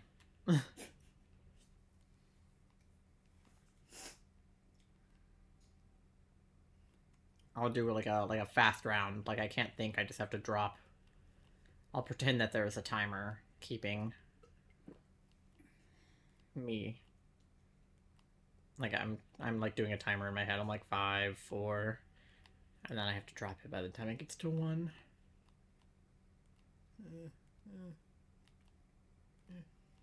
I can just see like my one leg and my one arm. Yeah, just know that Charlie's here, even if Hi. they are not visible. I'm partially visible. Exactly. That's all you need. No, I like it when you're fully visible. You can tell that I'm wearing PJ pants. But I don't think it's pan visibility week or anything, so we're both of us are not visible. It was lesbian visibility week last week. So Damn, I meant to text Robin and say I see you, but I forgot. you can still do it even though you're a little late. Freak her out. Mm-hmm. I know where you are. I know what you've done. She's like, what? I know who you are. Let's go, lesbians. Let's go. I love lesbians. Lesbians are great. Period. Here, how much time do you have left? 3 minutes. Okay, so you have 2 minutes left. Because the timer has an extra minute.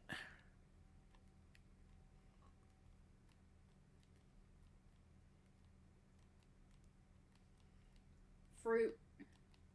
You're fruity. You're fruity. You're fruity. Make the fruit bigger. What? Make bigger fruit. I'm making bigger fruit. I'm making it as big as I can. I have peaches. Peach. You're a peach. Scone. Yeah, exactly.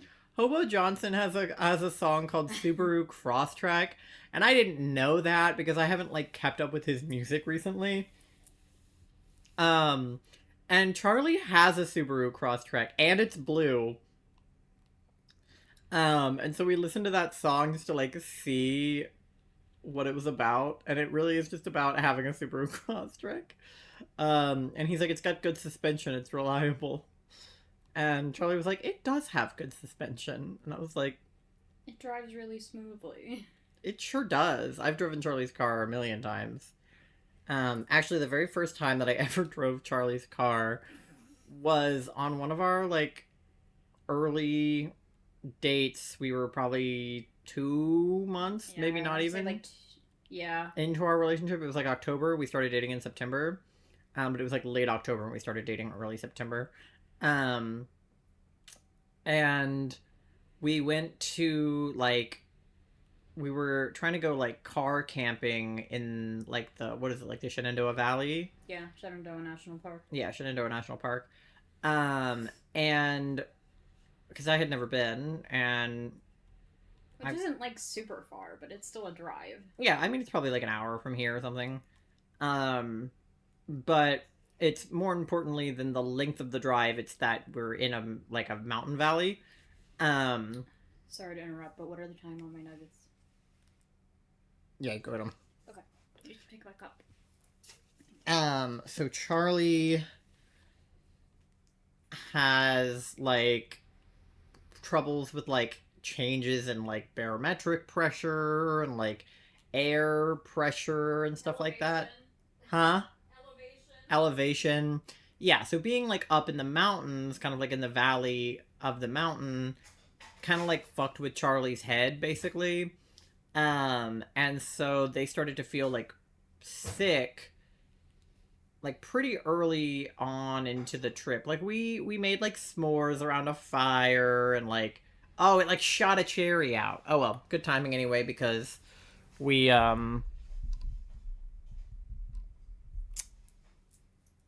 Charlie's nuggets are done. So Charlie was feeling sick. Hello? Oh, it like vibrated. So Charlie was feeling sick, and they like tried to wait it out, but ultimately like wasn't able. My cup's the dark blue one, right? Yeah. Okay.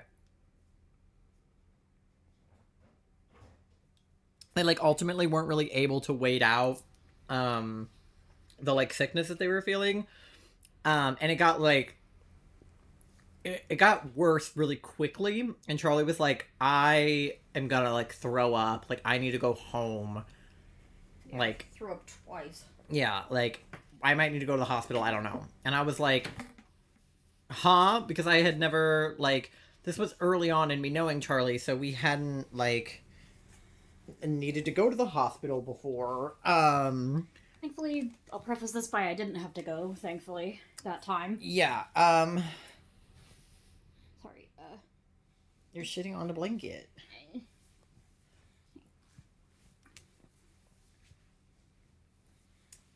Thank you. So, they were like, you need to drive because I don't feel well enough to drive. And I was like, the fuck? Because not only have I never driven their car, they drove there. I've never been here. I don't know where I am. We're in the mountains. There's no internet. Like, I don't know how to get home. I don't know how to drive your car, and it's dark. I have astigmatism, so I have a lot of trouble driving at night. I was like, absolutely not. Like, absolutely, I'm not driving your car for the first time on a mountain that I've never been on. Like, I was like, I'm gonna crash your car. I don't know, I'm gonna get us lost. Like, I was like, absolutely not. but they were obviously like feeling really ill, so they needed, they were saying I might need to go to the hospital. And I'm like, okay, like obviously I have to take you, but like I thought I had been glutened or something, but I think it was just the elevation. yeah, and I was like, so this is bad. Like this is bad. I don't know what to do. So of course I got behind the wheel of their car and I drove it down the mountain. And thank God that Charlie has like a modern car with like a backup camera and those little like lights that flicker on the rear view mirrors and stuff like that, because my car... I'm sure it didn't help that I threw up again in the car Mm-hmm. and then was dry heaving continuously. Yeah, and my car's from 2014 and doesn't have any of that. So I was like, this is... Aw. She's cruel. And I was like shaking. Yeah, Charlie was having a bad time. They were like puking. I was trying to drive, but trying to make sure they were okay. Puking, shaking, I was passing like out. having a panic attack, like, because like I said, this is really early on in our relationship, so like now I'm used to Charlie just like randomly getting really sick and like passing out and things like that. Having to leave. But that early on, I was like, oh my god, are they okay? Like this has never happened dying? before. Like I don't know what's going on. Like I know that they're chronically ill, but I don't know what that means. Like I mean I know what it literally means, but I was like, I just don't know what that means for them. I don't know what's normal, what's not. Like, because, like, I knew that you had EDS and POTS and everything, but I didn't really know how those things affected you. It started with a migraine. Yeah, because when we went on the cross-country road trip, like, a month prior, or, like, 2 months prior, in August, they were fine, like, almost the whole trip. I'm the shocked only thing how is, well like, I did on that trip. you twisted your ankle, and that was, like, the worst thing that happened to you. Yeah, you didn't get, I also didn't tell you guys anything that was wrong, really. You didn't get gluten the whole time, which that was a we miracle. were eating at, like, random fast food restaurants across the country and, like, hotel breakfasts and things like that. Have some apple juice. Yeah, so it was really, truly shocking to me seeing how well they had done on a trip that was much longer, like a couple months prior, to how sick they became pretty much from the second we started dating until now. They have almost only gotten worse. And they said, like, when we started dating, oh, I'm just in a flare, like, I'll feel better. And then it's been 2.5 years and they do not feel better. Yeah, unfortunately, sometimes a flare turns into, oh, I have a worse baseline. Yeah, and I know that now, and it's fine, but I was imagine. I was just surprised that you never got better. Like, I was like, oh, well, it's fine, they'll get better, and they just didn't, ever. Well, I have a new doctor now. Yeah. That will hopefully help some. Alright, you ready to 1v1 me here? The time one, yeah. Mm-hmm. Go! Because we're 1-1 right now, so... Let's see who takes this one. Because we've been pretty consistently winning, like, every other round. Like, you won one, I won one, you won one, I won one. Yeah, and then at the beginning you won one, I won two, then you won one, but it evens out to every other one. Yeah, cool, because I've won 4, and you've won 3. Yeah. Because I won 3 and you won 2, and then we each won one of these. So, whoever wins this one will kind of take the lead here.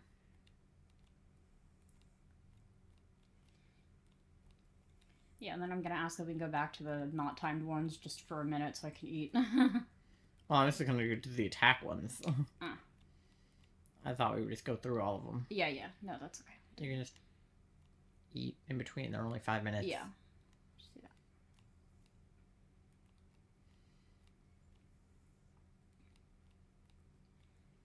Because sometimes I kind of, like, I wait around for fruit to, like, combine on its own.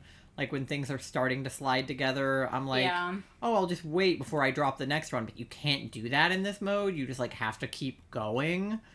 And so sometimes, like, things that are starting to happen don't finish happening. Or by the time they do finish happening, it's not what you want anymore. And it's like, oh, no. Arnar, Clear. Arnar, Clear. Lear. We do that to Leo all the time. We go, Lear. Mandy behaved well today, and Leo did not. He, like, clawed the shit out of me this morning. So our roommate was moving out, and they had a friend come over to help them move all their stuff because, like, duh. And Leo was in his crate when she came in. So he started barking at her because he does that when, you know, there's a new person. And we were like, okay, like, we're not going to bark at people, right? So we let him out because he hadn't gone pee yet anyway and probably needed to get, like, his zoomies out. So we let him outside, and, like, we didn't know if the person was, like, comfortable with dogs or, like, if he would keep barking if we let him back in. So I just kind of made the executive decision that I was just going to, like, go out there with him and just kind of, like, hang out and see what happens. And so the second I opened the sliding glass door, which, by the way, our sliding glass door is a little bit hard to open because it's gotten, like, dirty, basically, over the years, and we essentially have not cleaned it more than probably a couple of times since we've lived here.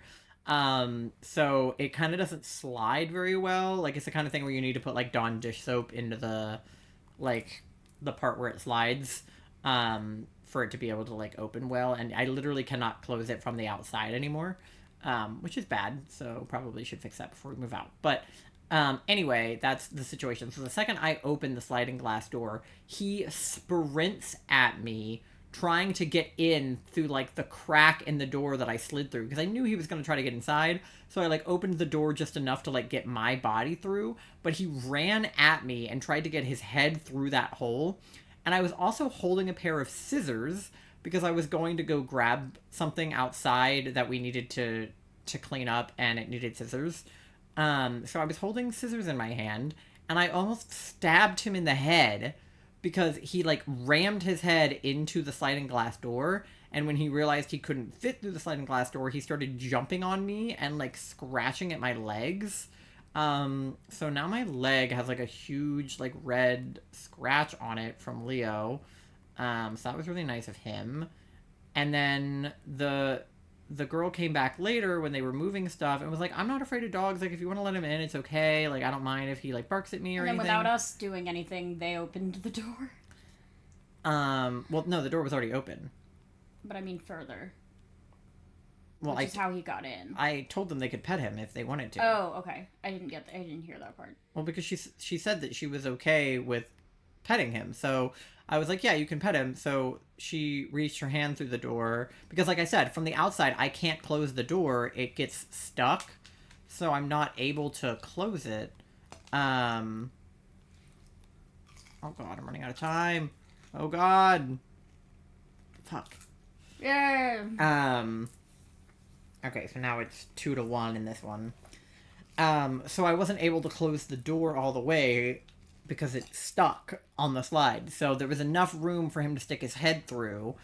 So I was like, if you want to pet him through, like, the door, you can. So she was giving him some pets on his head.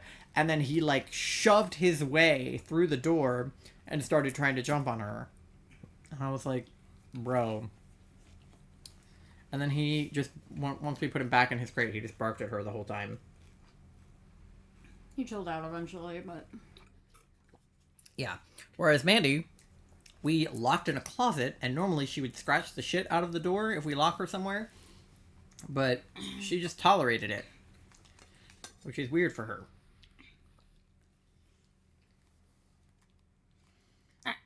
Tolerate It by Taylor Swift? Because sometimes we lock Mandy in the hallway. You guys know this. I told you about it, like, not that many streams ago, because it was happening actively while we were streaming. But we have to lock Mandy in the hallway sometimes because she doesn't have the best control over her going to the bathroom. Yeah, her bowels. So sometimes she pees or poops when she's not in the litter box, and that's not her fault. She's an old lady, and she has a megacolon. So that just means that sometimes if we think she needs to go to the bathroom because she has, like, telltale signs that she needs to go to the bathroom, we will be like, oh, she needs to go. Let's, like, close all of the doors in the house so that she can only get to the litter box and, like, the hallway. Because we'll close all the doors and then we'll close the baby gate so she can't get around. just to kind of keep her from using the bathroom somewhere we don't want her to. Or somewhere that will be difficult to clean up or whatever, especially right now because there's boxes everywhere, there's clothes all over the floor, things that we're packing all over the floor. Like if she decided to like poop in one of our like boxes we're using to pack, because sometimes she thinks that any cardboard box is a litter box. So like we get Gatorades in those big packs, and so those come in like a cardboard box, and so we'll put those by the recycle and then she'll poop in them, which is better than pooping on the floor, so like we'll take it. Yeah. You know, a cardboard box is a litter box if she says it is. Sure, Mandy. Sure. But we'd rather her not poop on the carpet, right? Yeah. That's like, you know, so sometimes we have to lock her in the hallway. But if we lock her in the hallway and then we go into the bedroom, she will scratch the shit out of the door, like, wanting to come in because we're in there and we're not, like, with her. So we were worried that she would just be, like, scratching the shit out of the door in the closet, but she didn't. I think she was probably freaked out because of all the movement happening in the house. And, like, our roommate was boxing up all their stuff, and there was a person in the house that we didn't know, and, you know. So it was probably more calming for her to be in there anyways. Yeah, well, because the funniest thing about Mandy when we got her was they told us, like, she doesn't like other cats, she's probably really shy, she's probably, like, when you get a new cat, because we had never had a cat before, like, any of us besides Cat, it was like when you get a new cat, they are probably going to be, you know, they're going to want to explore their surroundings on their own. Like, they're going to want to figure out where the hell they are, and they're probably going to be nervous, and they might not she might not leave the crate very quickly, right? So we were like, okay, well, what we'll do is we'll put her crate into the walk-in closet where she lives to this day, and we'll just keep the closet door closed so that, you know, the only place that she gets to explore at first is a closet, and then, you know, when she feels comfortable, we can open up the door and, you know, just put her in a bedroom or something and kind of let her explore, you know, a bit at a time. A bit at a time. And we were fully expecting her to maybe not come out of her crate the whole day. Like, we didn't know. We thought we might have to coax her out with food. Like, we didn't know because we didn't have a cat before, and even people who had a cat before, you hadn't had this cat before, so all cats are different, and, you know, et cetera, et cetera. And then we put the crate down and we open the door, and she immediately walks out of the crate. Like, probably, like, less than a few minutes passed, and she was like, I'm gonna walk around. Yeah, so we decided to leave the door open. Yeah, so we left the door open, and she just walked around the whole place. She was like, don't mind if I do. You know, I'm gonna see what's She's around. like, I'm the shit, let me out. She was immediately, like, walking on us and, like, rubbing up against us and stuff.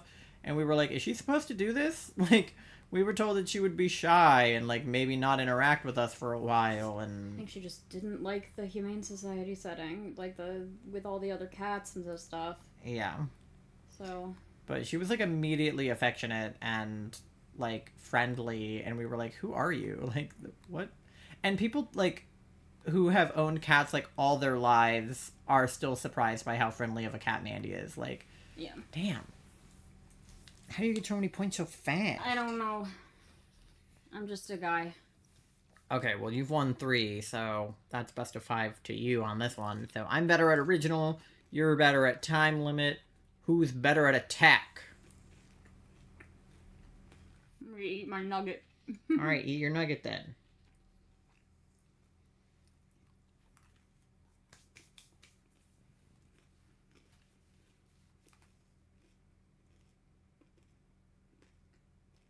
I'm good. Okay.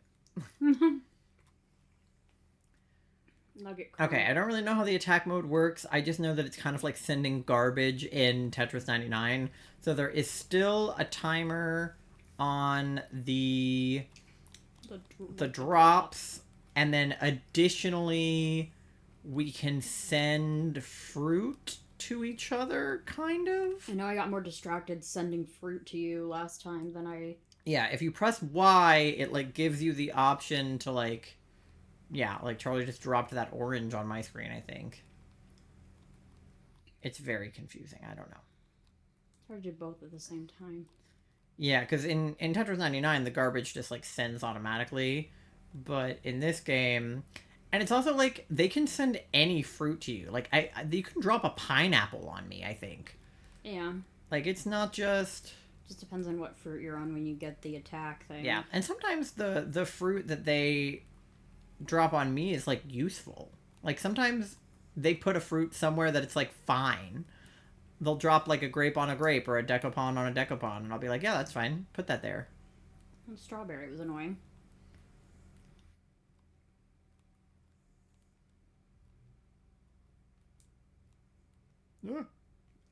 Dropped an apple in here. I mean, okay, I guess. Oh god, the peach.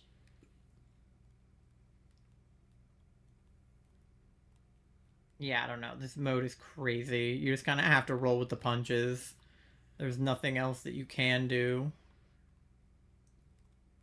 Well, you dropped that orange on top of another orange I had, so I guess that's fine.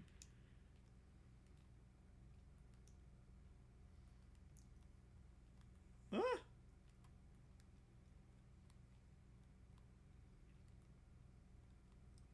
Yeah. Oh god, you just dropped a pear on me.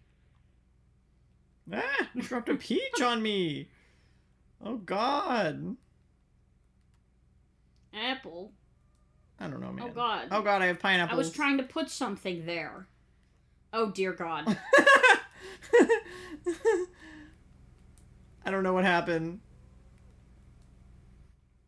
Oh god.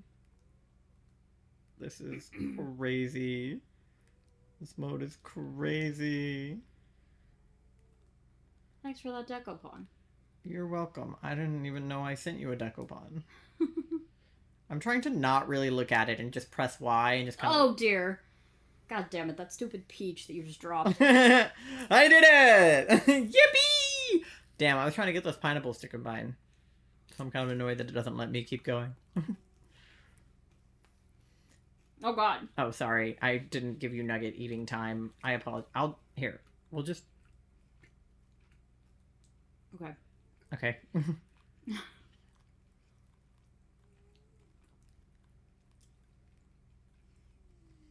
Can't remember there was like a pause. Oh, there's a pause function. There you go.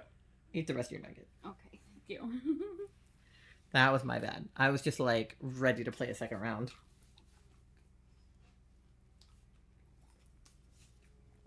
But I did not take into consideration Charlie's feelings. For that, I apologize. Eat your chicken nugget.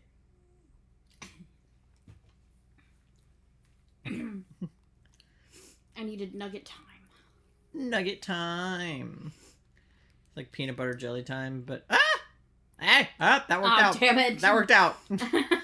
I just dropped mine early enough so that the oranges combined and the apples combined. Otherwise, it wouldn't have worked. Decopon. I don't know, man. Oops.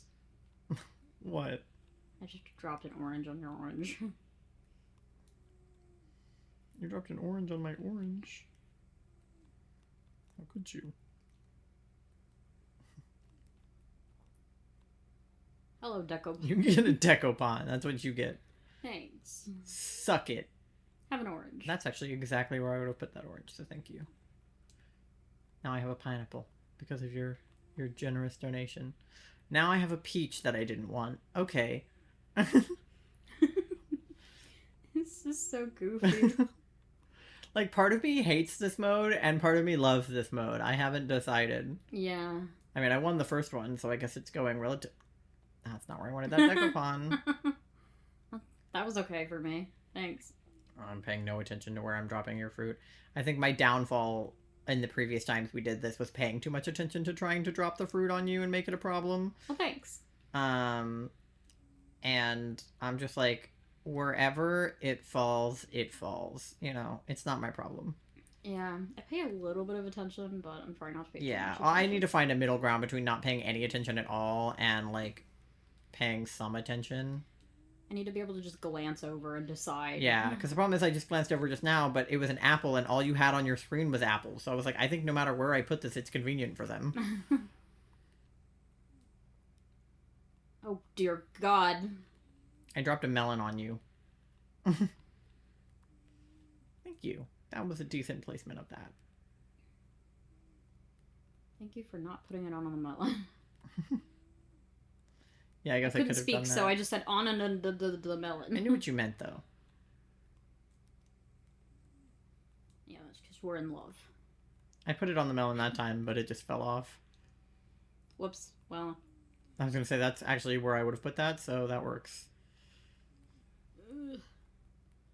I don't like how my board... Oh, God. That's no good. That's no good.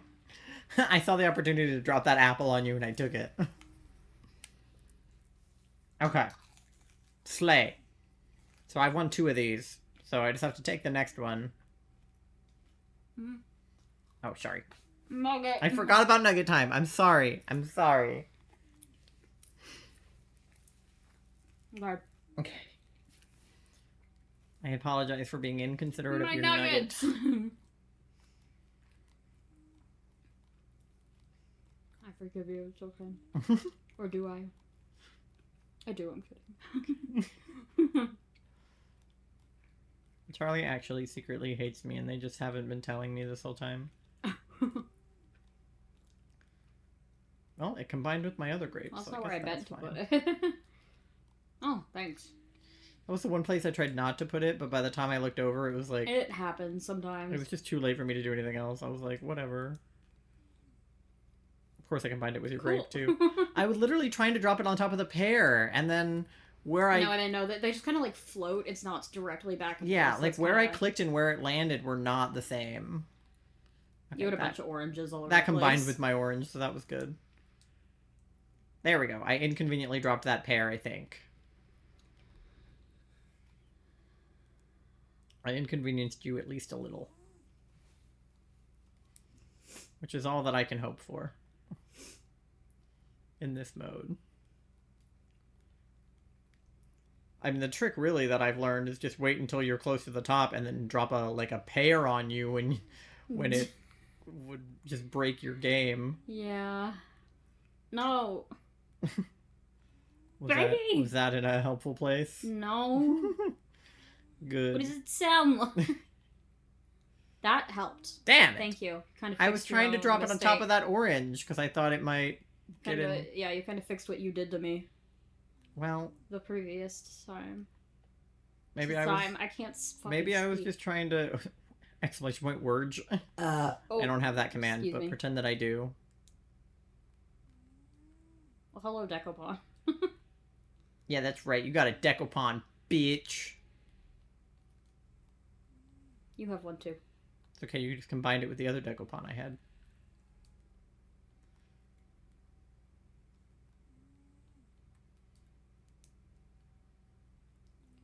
Alright, I guess. I was just trying not to combine it with the other Decopons you had over there. No, come on, apple. Roll into the other apple. Okay, that was not really where that Decopon... It's not really where I wanted that. What's even happening? I dropped an apple on you. Well, I know that. Well, I just wanted to make sure you knew what was going on, because you asked. Oh god, that's not what I want. Oh god, that's really... Is that what you wanted? No, that wasn't what I wanted, actually. Oh, damn it. That is what I wanted, thank you. That's the one spot that I tried. Oh, God. You are welcome. I didn't say thank you. Oh my god, that guy that we talked to in customer service. Oh my god. Okay, so Charlie and I put in an order to pick up groceries last week because we were just like way too busy to like actually physically go to the store and like shop and everything. So we do pickup orders a lot. No. I'm sweeping this one. Yeah, 3 in a row. Yeah. So we put in the pickup order, and the location that comes up on the pickup order is where we picked it up like a few weeks ago, which was not where we wanted to pick it up today because we were closer to, not today, but the day that we were doing it, because we were closer to a different store at the time, so we picked it up there, but this time we wanted to pick up to the one closer to our apartment.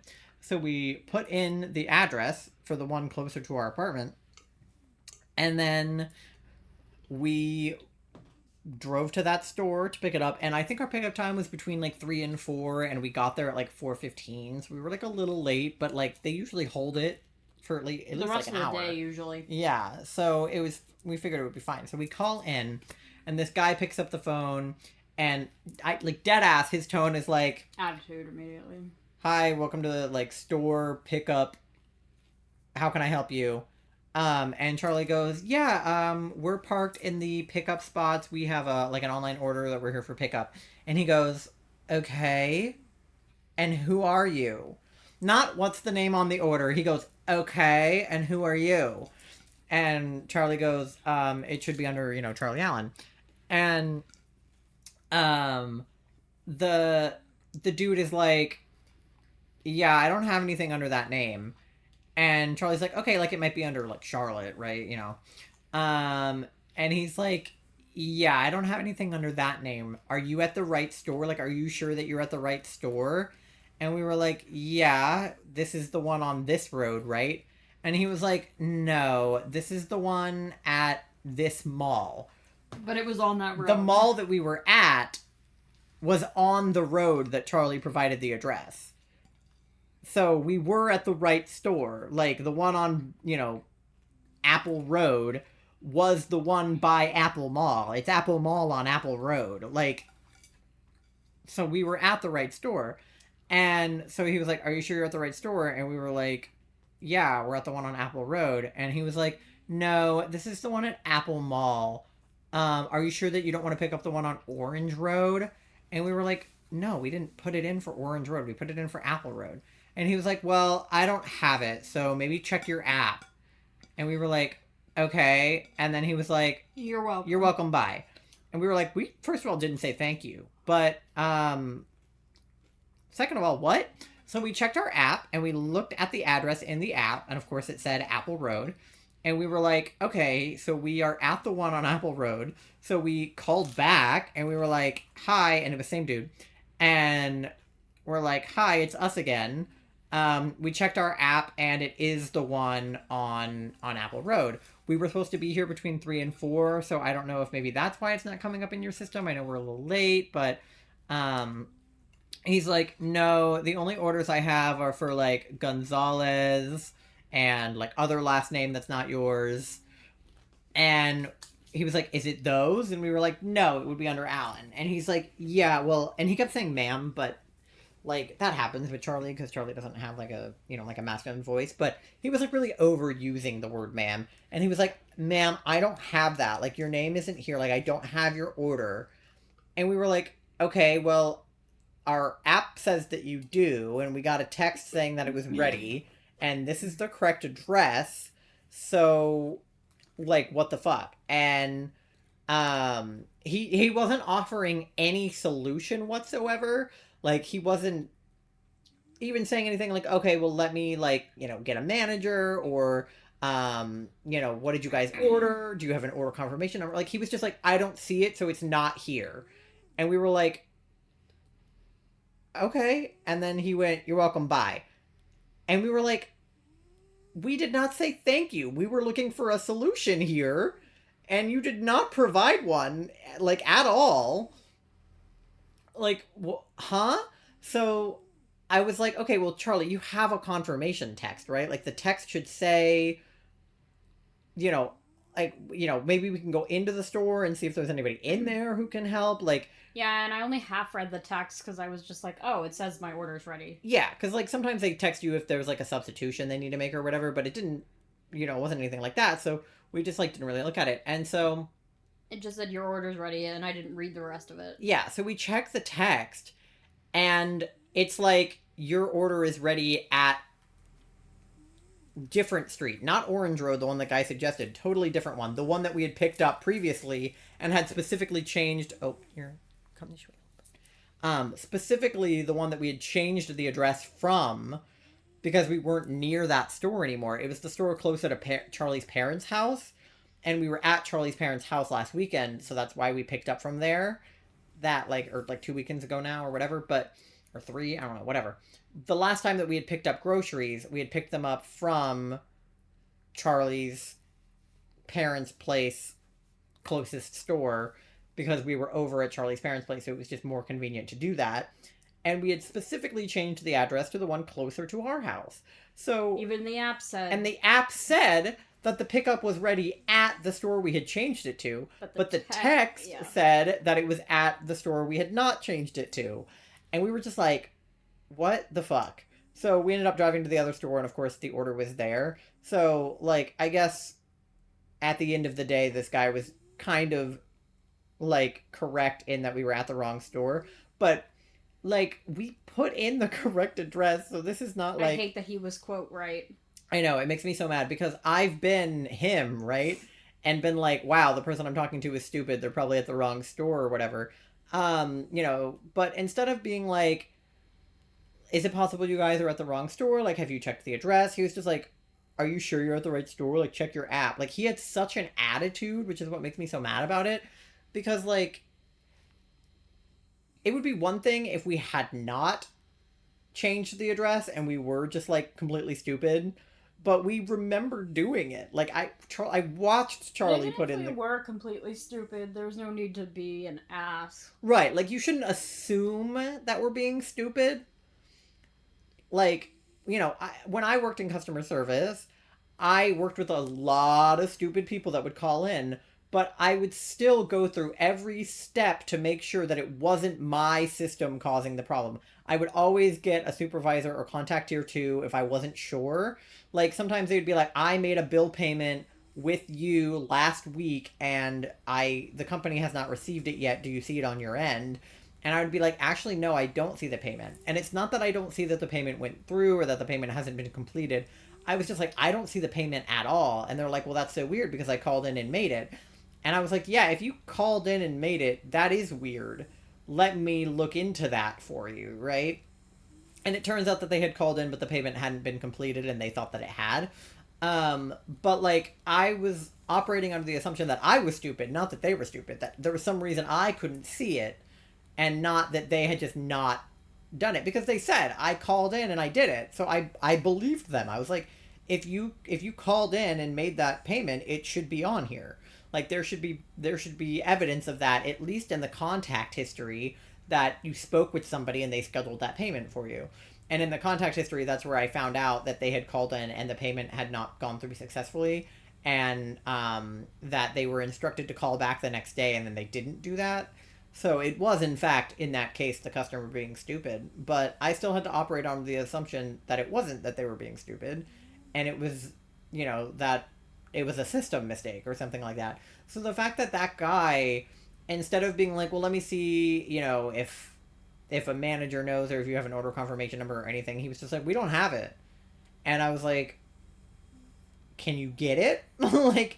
He was offering no help whatsoever. He didn't even, like, apologize or anything. He was just like, we don't fucking have it. And I'm like, okay, look for it. Like, you should have it. Because if we were under the assumption that it really was at that store because we had put in that address. Yeah, I was already debating at that point going in. So... Yeah. Because it was just so weird. And then the person that we talked to at the pickup at the other store was perfectly nice. And we're like, yeah, we'll get that right out to you, you know? And it was like, is that so hard? Ah! I don't know what just happened. That all happened so fast, but I got a watermelon. Nice. Yippee, bro. Hell yeah. Watermelon. Now we've both gotten one melon tonight. So true.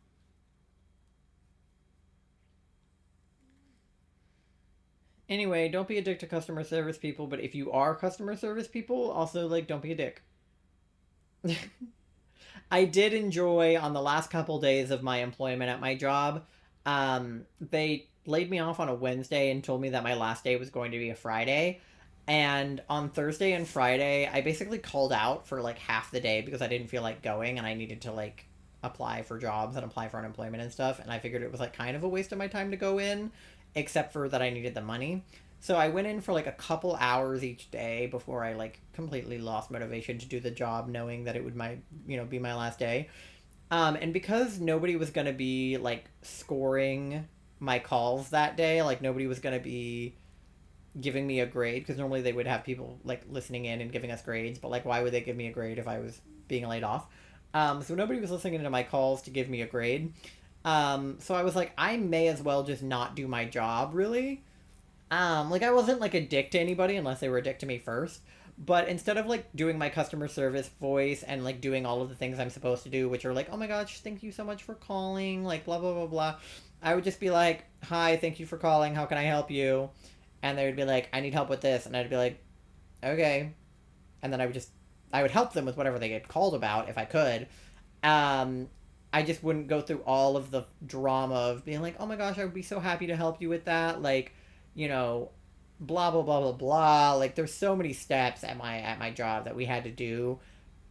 Like, even just to give somebody their balance. Like, if somebody would call in to ask for their balance, I would have to be like, I can absolutely help get your balance for you. Let me look into that. So it does look like you currently have $100 available on your card, and those $100. I got a watermelon and then it flew a cherry out. And those $100 do expire at the end of the month, so your next deposit is going to be $100 on the first of next month. You see the cherry flying out? Yeah, I do. And like, it would just be a whole debacle. So I didn't feel like doing all of that the days that I was working after I had been laid off. So if people called in and asked for their balance, I would just be like, you have $100, have a good day. Like, I mean, I would be like, you have $100, and they would go, thank you, and I'd go, is there anything else that I can help you with? And they would go, no, and then I'd be like, okay, bye. No. Instead of doing like all of the unnecessary, in my opinion, steps that my job would make me do.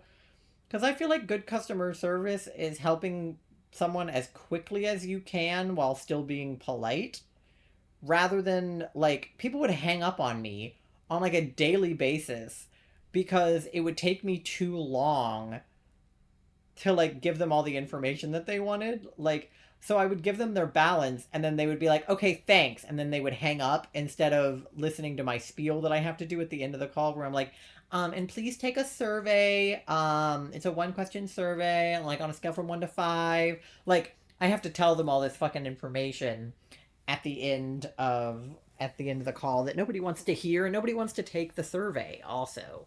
So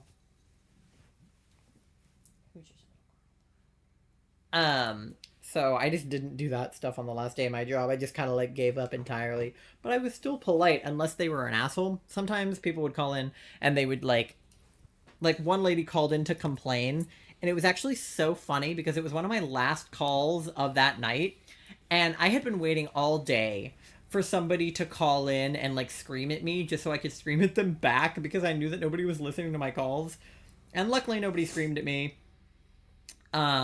But this lady did call in, and she's like, I just have to say that your system is awful. Like, I was trying to do this, that, and the other, and it was so difficult. I had to do all of these steps and blah, blah, blah, blah, blah.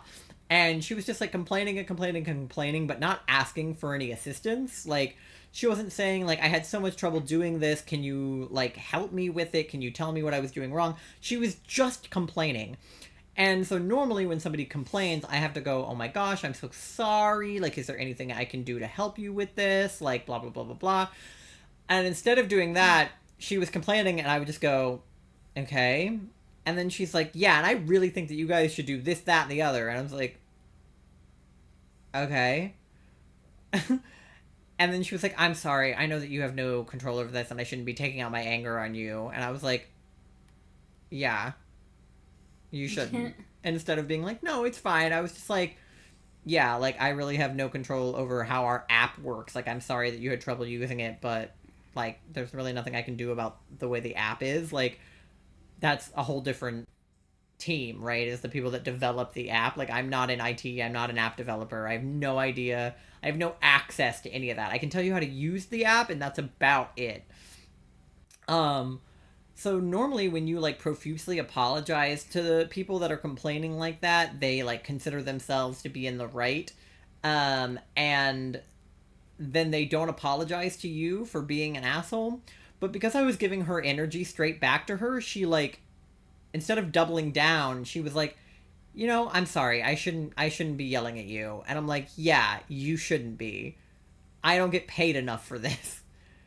I, in fact, am fired from my job, so I'm not getting paid at all. I didn't tell her that much, but like, it's just funny how like she probably wouldn't have apologized if I had been like, oh my gosh, I'm so sorry you've been having trouble with the app. But because I was just like, okay, and what do you want me to do about it? She was like, you're right, I'm sorry. So I think you should be able to say that to customers. If they're being an asshole, you should just get to be like, okay, and what do you want me to do? Like, I can't fix that. Like, I'm sorry that you're stupid. Like, I can't remember what that lady's exact issue was. I think she had a valid complaint about the app being hard to use because it, like, kind of is from what I've heard from people. But, like, it was still nothing I could do anything about. So I was just like, all right, lady, whatever you say. Like, okay. If that's how you really feel.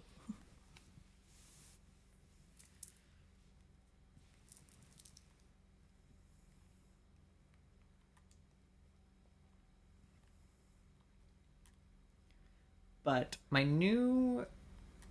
new job that I'm applying to, I almost said my new job as if I have it, but the job I applied to and I'm interviewing for, I had a phone call with somebody from the company last week or earlier this week. Um, and I was like so nervous going to that phone call because I didn't really know like what we were going to talk about or whatever. And he asked me like what my like expected compensation for the role was, and I had no fucking clue. Let me tell you, I've the role that I applied for didn't exist anymore. He was like, we already filled that role, but we do have another role similar to that one that you might be interested in. And I was like, okay, yeah, like I'm interested if it's a similar role. Like, he's like, it's entry level. It's still in our marketing department. It's just a different role. It was in the marketing department. So if you're still interested, like we can interview you for that. And I was like, yeah, no, I'm totally interested in like whatever. So since the job I had applied for and the job that he was offering me were two different jobs, I didn't have any like compensation to go off of because I didn't know what the role was like. The one that I applied for had compensation on it, but I didn't even remember what it was. And it might not have even applied because it was a totally different position than the one that I was applying for. So he was like, what salary do you want? And I was like, I don't fucking know. Like, I am so bad with like money. Like, I have no idea what to expect something to pay me because the market is so fucking bad right now that my last job was paying me like $13 an hour. So I was like, I do not know the answer to that question whatsoever. I could have said $100,000 and I could have said $30,000 and I wouldn't have known if one was any more right than the other. So I did the thing that I've learned on TikTok. I watch a lot of TikToks that are like how to answer this question in a job interview, and thank God I did, I guess, because I was like, well, since I am applying for an entry level position, I understand that the compensation might not be too much, but I have applied for other, or I've looked at other jobs. I've done my research on jobs in this field, and I think I know what like the industry standard pay is for a role like this, for somebody with my experience level, which is just me saying stuff out of my asshole. Like I have not done research. I don't know what the expected compensation for a role like this is. I am just lying to this man. And I was like, so I would like this much money. And he paused and I was like freaking out and I was like, oh my God, oh my God, oh my God. And he was like, okay, so normally the offers come in at about $2,000 a year below that. And I was like, oh my fucking God. Because being within like plus or minus $5,000, even 10, is like, in my opinion, an acceptable range to say. And so he was like, would you be okay with $2,000 below? And I was like, well, is it negotiable? And he's like, it could be. I don't know if I could get the offer to be what you're asking for, but, we could definitely talk about it.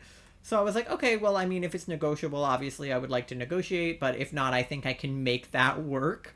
The amount that he told me, the $2,000 below what I had said, is almost double what I was making at my last job. So I was honestly terrified I was highballing it by saying I want to make double what I make at my last job. Granted, he didn't know how much I made at my last job, so it's not like he knew I was asking for double what I just made. But me saying, oh, I think I can make $2,000 less than double what I was just making work is, again, such a lie. Like, if he had told me it was $10,000 less than I had asked for, I would have been like, yes, I will take it. Like, as long as he told me that it was going to pay me more than my last job was paying me, I would have taken it. Like, I just need a job. I just need money. Yeah, and that's like definitely a more reasonable entry level salary. Yeah, like the amount of if you would just let it drop. Oh my god, it's like the same thing that happened to me earlier. Yeah, because the thing is, like, the cost of living and the cost of rent and everything. What did you do? It's fine. I just dropped my fork. Okay. Oh. But the cost of everything right now is crazy, and nobody is being compensated fairly. So I picked a number that I thought would be being compensated fairly for that role, given the, like, current economic circumstance. But I expected that I was highballing it, because I was like, I think that this job deserves to be paid probably more than the amount that I'm saying, but the amount that I'm saying is what I expect. Yeah. And so the fact that he only went 2,000 under what I had asked for, I was like, oh my fucking god. Like, You almost nailed it. I know. Like, because I just I picked feel like I would have said the same. I just picked a round number, and then he picked a number that was just like, I picked a number ending in 0, and he told me it was a number ending in 8. And I was like, okay, that's fine.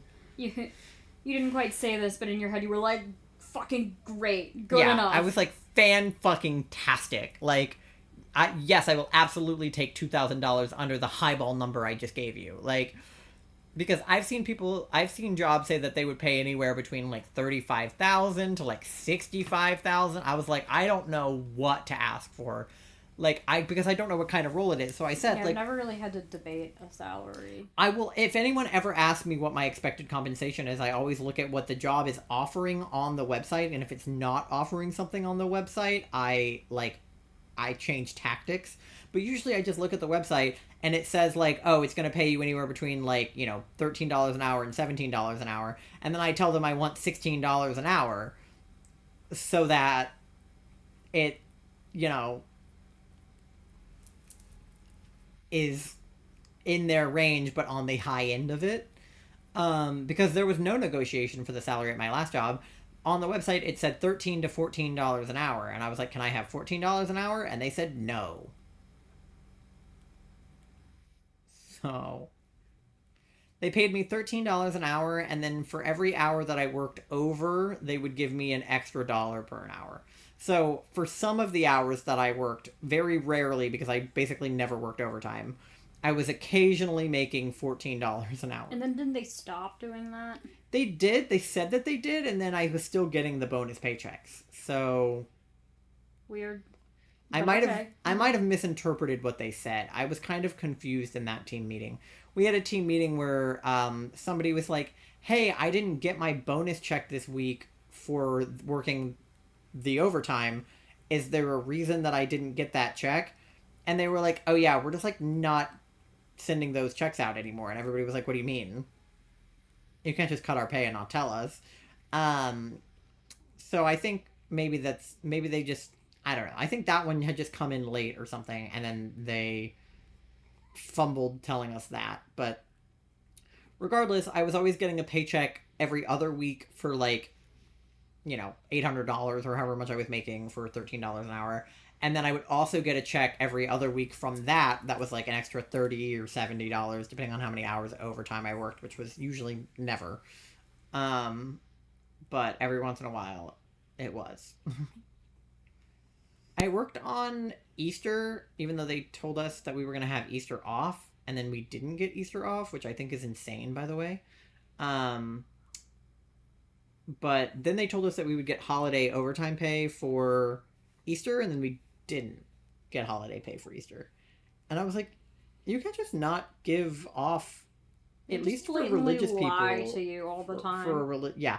No, our job was totally like everybody would just lie to us all the time, and I don't think it was because they were intentionally lying, as much it was at least my supervisor in particular didn't know anything because nobody was telling him anything. So then he would just give us as much information as he had, and then he would be wrong most of the time. So somebody was either lying to him or not giving him information. Because when the cut happened right before where I got fired, they were like, okay, we're not going to do another cut until May. And then I got cut like 3 days after that. So, What the fuck? and also the cut before that, they told us they weren't going to need to do any more cuts. And then they did. So we were constantly being strung along and completely lied to. And they kept saying, like, oh, well, we just didn't expect the call flow to be as low as it is. Like, normally we get more calls than this. That's crap. And I was like, that's just not true because I'm answering upwards of 50 to 60 calls a day. And I work the night shift. People working the day shift might get 100 calls a day. I don't know. Like, I'm like, this is just absolutely not true. Like, you guys are completely lying to us. And I think that they were lying to us from the beginning. They were like, you're seasonal, but we might pull you on full time. I would have rather them told me that I was just seasonal and it was non-negotiable. Because that's what I thought going into the job. When they told me it was seasonal, they were like, you will be laid off in February, just so you know. And I was like, oh, okay, that's fine. I'll find another job by February. And then I didn't, and then they didn't lay me off. And I was like, oh, okay, cool. So you guys aren't laying us off? And they're like, we might lay you off, but we haven't decided yet. I was like, okay. And then they were like, okay, no, we will not lay you off. And then they laid me off. So I was like, thank you so much, guys. Loving the honesty here. Love the environment that my previous job fostered. Literally the fucking worst. Yeah. Literally, like, the exact kind of corporate evil you hear about on TikTok that are like, if your job does this, like, these are red flags. My job had all of the red flags. All of them. I took that job out of pure necessity because I graduated college without a job lined up. And everybody was like, oh, well, just line up a job before you graduate college. That's what everybody fucking said to me. And I was like, okay, yeah, I'll do that. And then the fucking biggest strike that has happened in over a decade decides to happen It flew the grape in out. my industry. Look at the grape up there. Oh, man, that grape got yeeted. Good for him. Okay, No, not good for you're him. still over like 100 points ahead of me, so... Oh, just kidding. I got a melon. It happened seconds after that.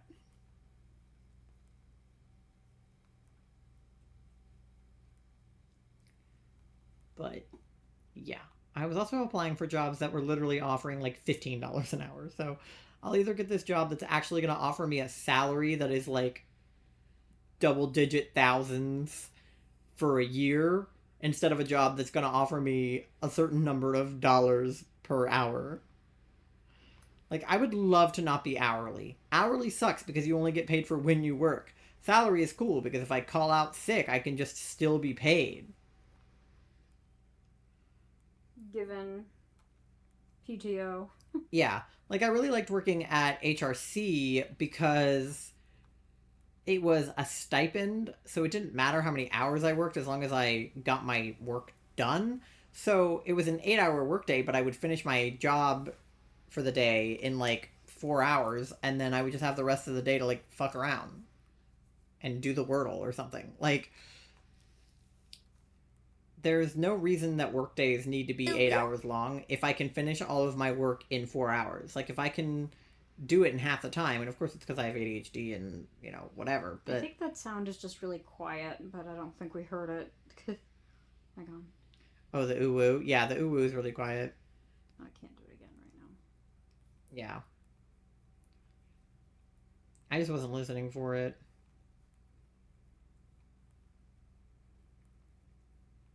But I have the volume turned literally all the way up on it. I might have to pick a different ooh-woo because of how quiet that one is. I'm at 68, 420. Nice. You're almost at 69, 420, which is what I need in Cat Stream. I am so close to VIPing myself in my friend's stream. Oh. Oh.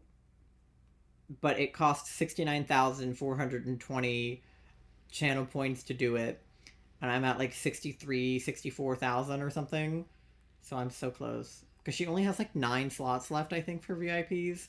So I think I'll get it. Because, I mean, I don't think 9 or 8 other people or 9 other people are going to get it before me in the next, like, week or so. I don't know how many streams I'll have to be in to get it to 69. But if I'm at 64, it should be like 1 or 2, depending on how long the streams are and how long I'm able to be in them for. But I have the sub multiplier now because it was her birthday on Friday. So yesterday, I guess. And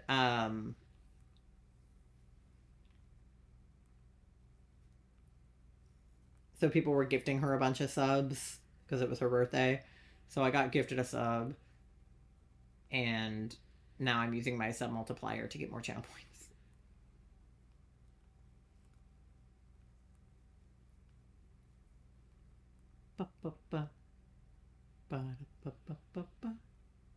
I've still never gotten a double watermelon in this game. That's my dream. I have like twice ever. Ooh, I'm surprised that worked. Okay, there we go. Bum, bum. Bum, bum, bum. Okay, what time is it?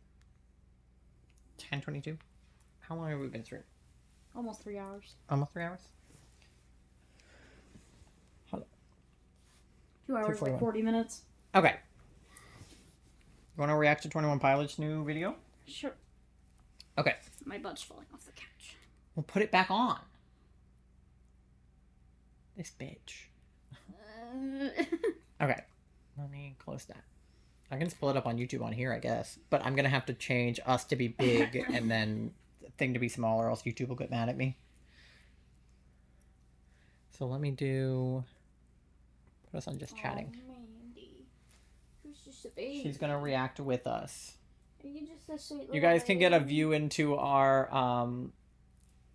Oh, right. I can't put YouTube on here because it'll be mad that I'm streaming it. Okay, just kidding. Damn.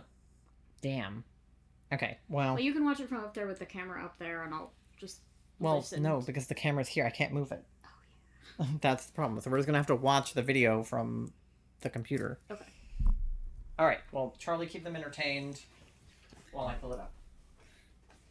Oh, don't look at my legs. Look at Mandy. And not at my legs. This is Mandy's stream now. It's always been Mandy's stream. Mandy, keep the people entertained. That's Mandy's job now. Okay, so this is Backslide. Let's see. Advertisement. Boo doo doo. Okay, window doo. capture. Oh, excuse me. And then we want to do this window. Ugh, don't look at the ad. Okay.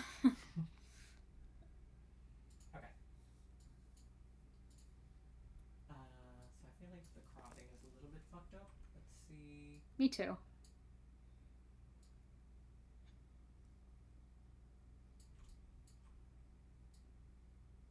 Okay, there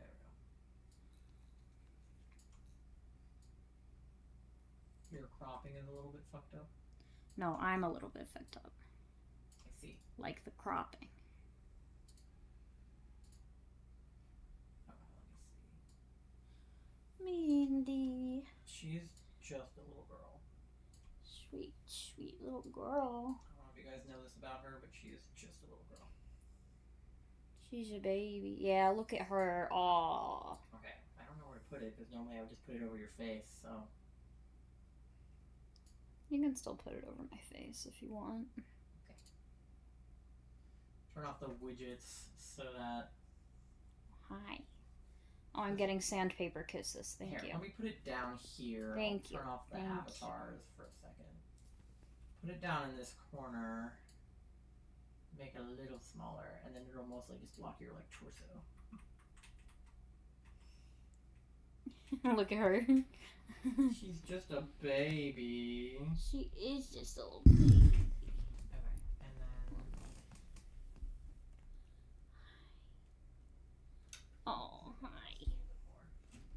That's too low. Taller than you. That's gonna be no bueno. Oh, look at Miss Meow. Aw, she's so cute. Oh, Miss Meow. Oh, the chin scritches. Look at the chin scritches. Okay, and then I'll have to pause the Spotify and then swap in the 21 Pilots video. Boop. Did not mean to do that. Okay. Hi. She's just a... Oh, fuck. It's fine, it's empty. She's very baby shaped. Okay, let me make sure that this... Okay, I'm too tall. Oh, okay, I'll have to... Just shrink a few inches. I can't. Oh, don't look at my legs. Like, Leg cam. those legs are for me. Oh god, now it's gonna be too hot. Okay, wait. Let me just put it above your head then. I see. You're like Mike Wazowski right now. Okay, I'll put it up there so you can just look up to watch it. Like, just look straight up. Yeah, now you're watching it. There you go. Wow, what a great... Okay. And I think I'll make some more bracelets after stream. Yeah. Okay, and then if I sit here, and then we put the mic there. Yeah, except for now I'm looking the wrong way because the video is over there. I would flip it, but then it would still be the wrong way. Because no matter what, I'm looking away from you and I need it to be above your head. Yeah, I'll watch the ceiling and you and you look at my computer. Yeah, but I need to be able to see the video. Which is unfortunate. Oh well. No, I know, I was kidding. We'll figure it out. We'll figure it out. It's fine. Okay, so this... Hello? I will put both earbuds in for this. Yeah. So this is... Let me turn up the music volume too because I want to make sure we can hear it good. So this is... Mulberry Street just randomly got stuck in my head. Well, this is Backslide by 21 Pilots. It's their third music video for the album Clancy after Overcompensate and Next Semester. Sure. So this is their third one. And we're going to be watching it. Okay. So let me turn up the music volume so you guys can hear it good. Okay. This one was directed by Josh, too. So I'm excited to see. It's giving stressed out vibes immediately with the bike. Oh, yeah. Okay. He's at the gas station store. He's got the blurry face. Paint.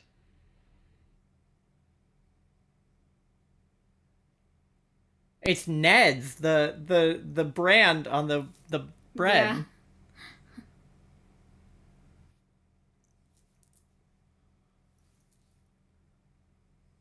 Okay.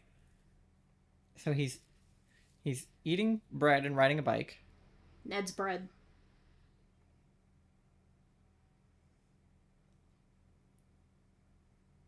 Yeah, the title Backslide made me nervous. Okay. The, tilted shots.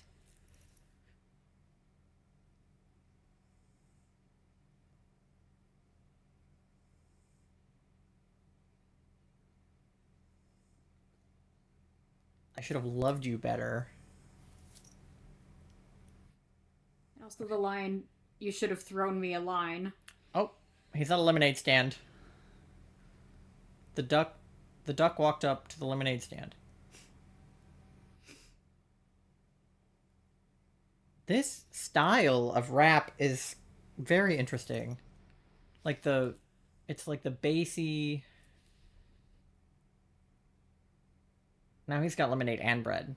My kind of guy. That's a meal that I would eat.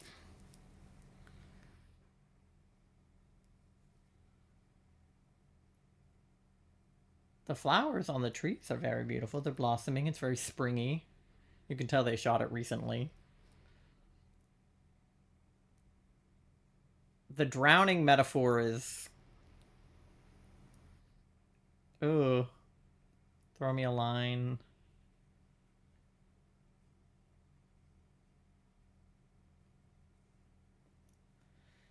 This album makes me more nervous every song they release. Overcompensate, I was not that nervous. Next semester, I was very nervous. I'm even more nervous now. Yeah, now I'm concerned.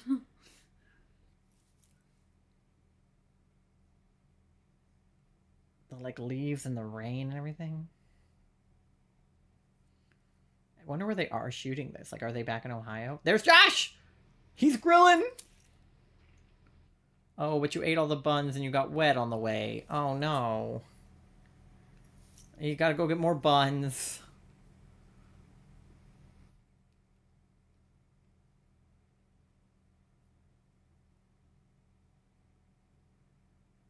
Josh is just still grilling. Directed by Josh Dunn. That's my boy. And he's just gonna go back to the store and back to the back. He's just gonna go back to the store over and over again. Oh, advertisement. Shh.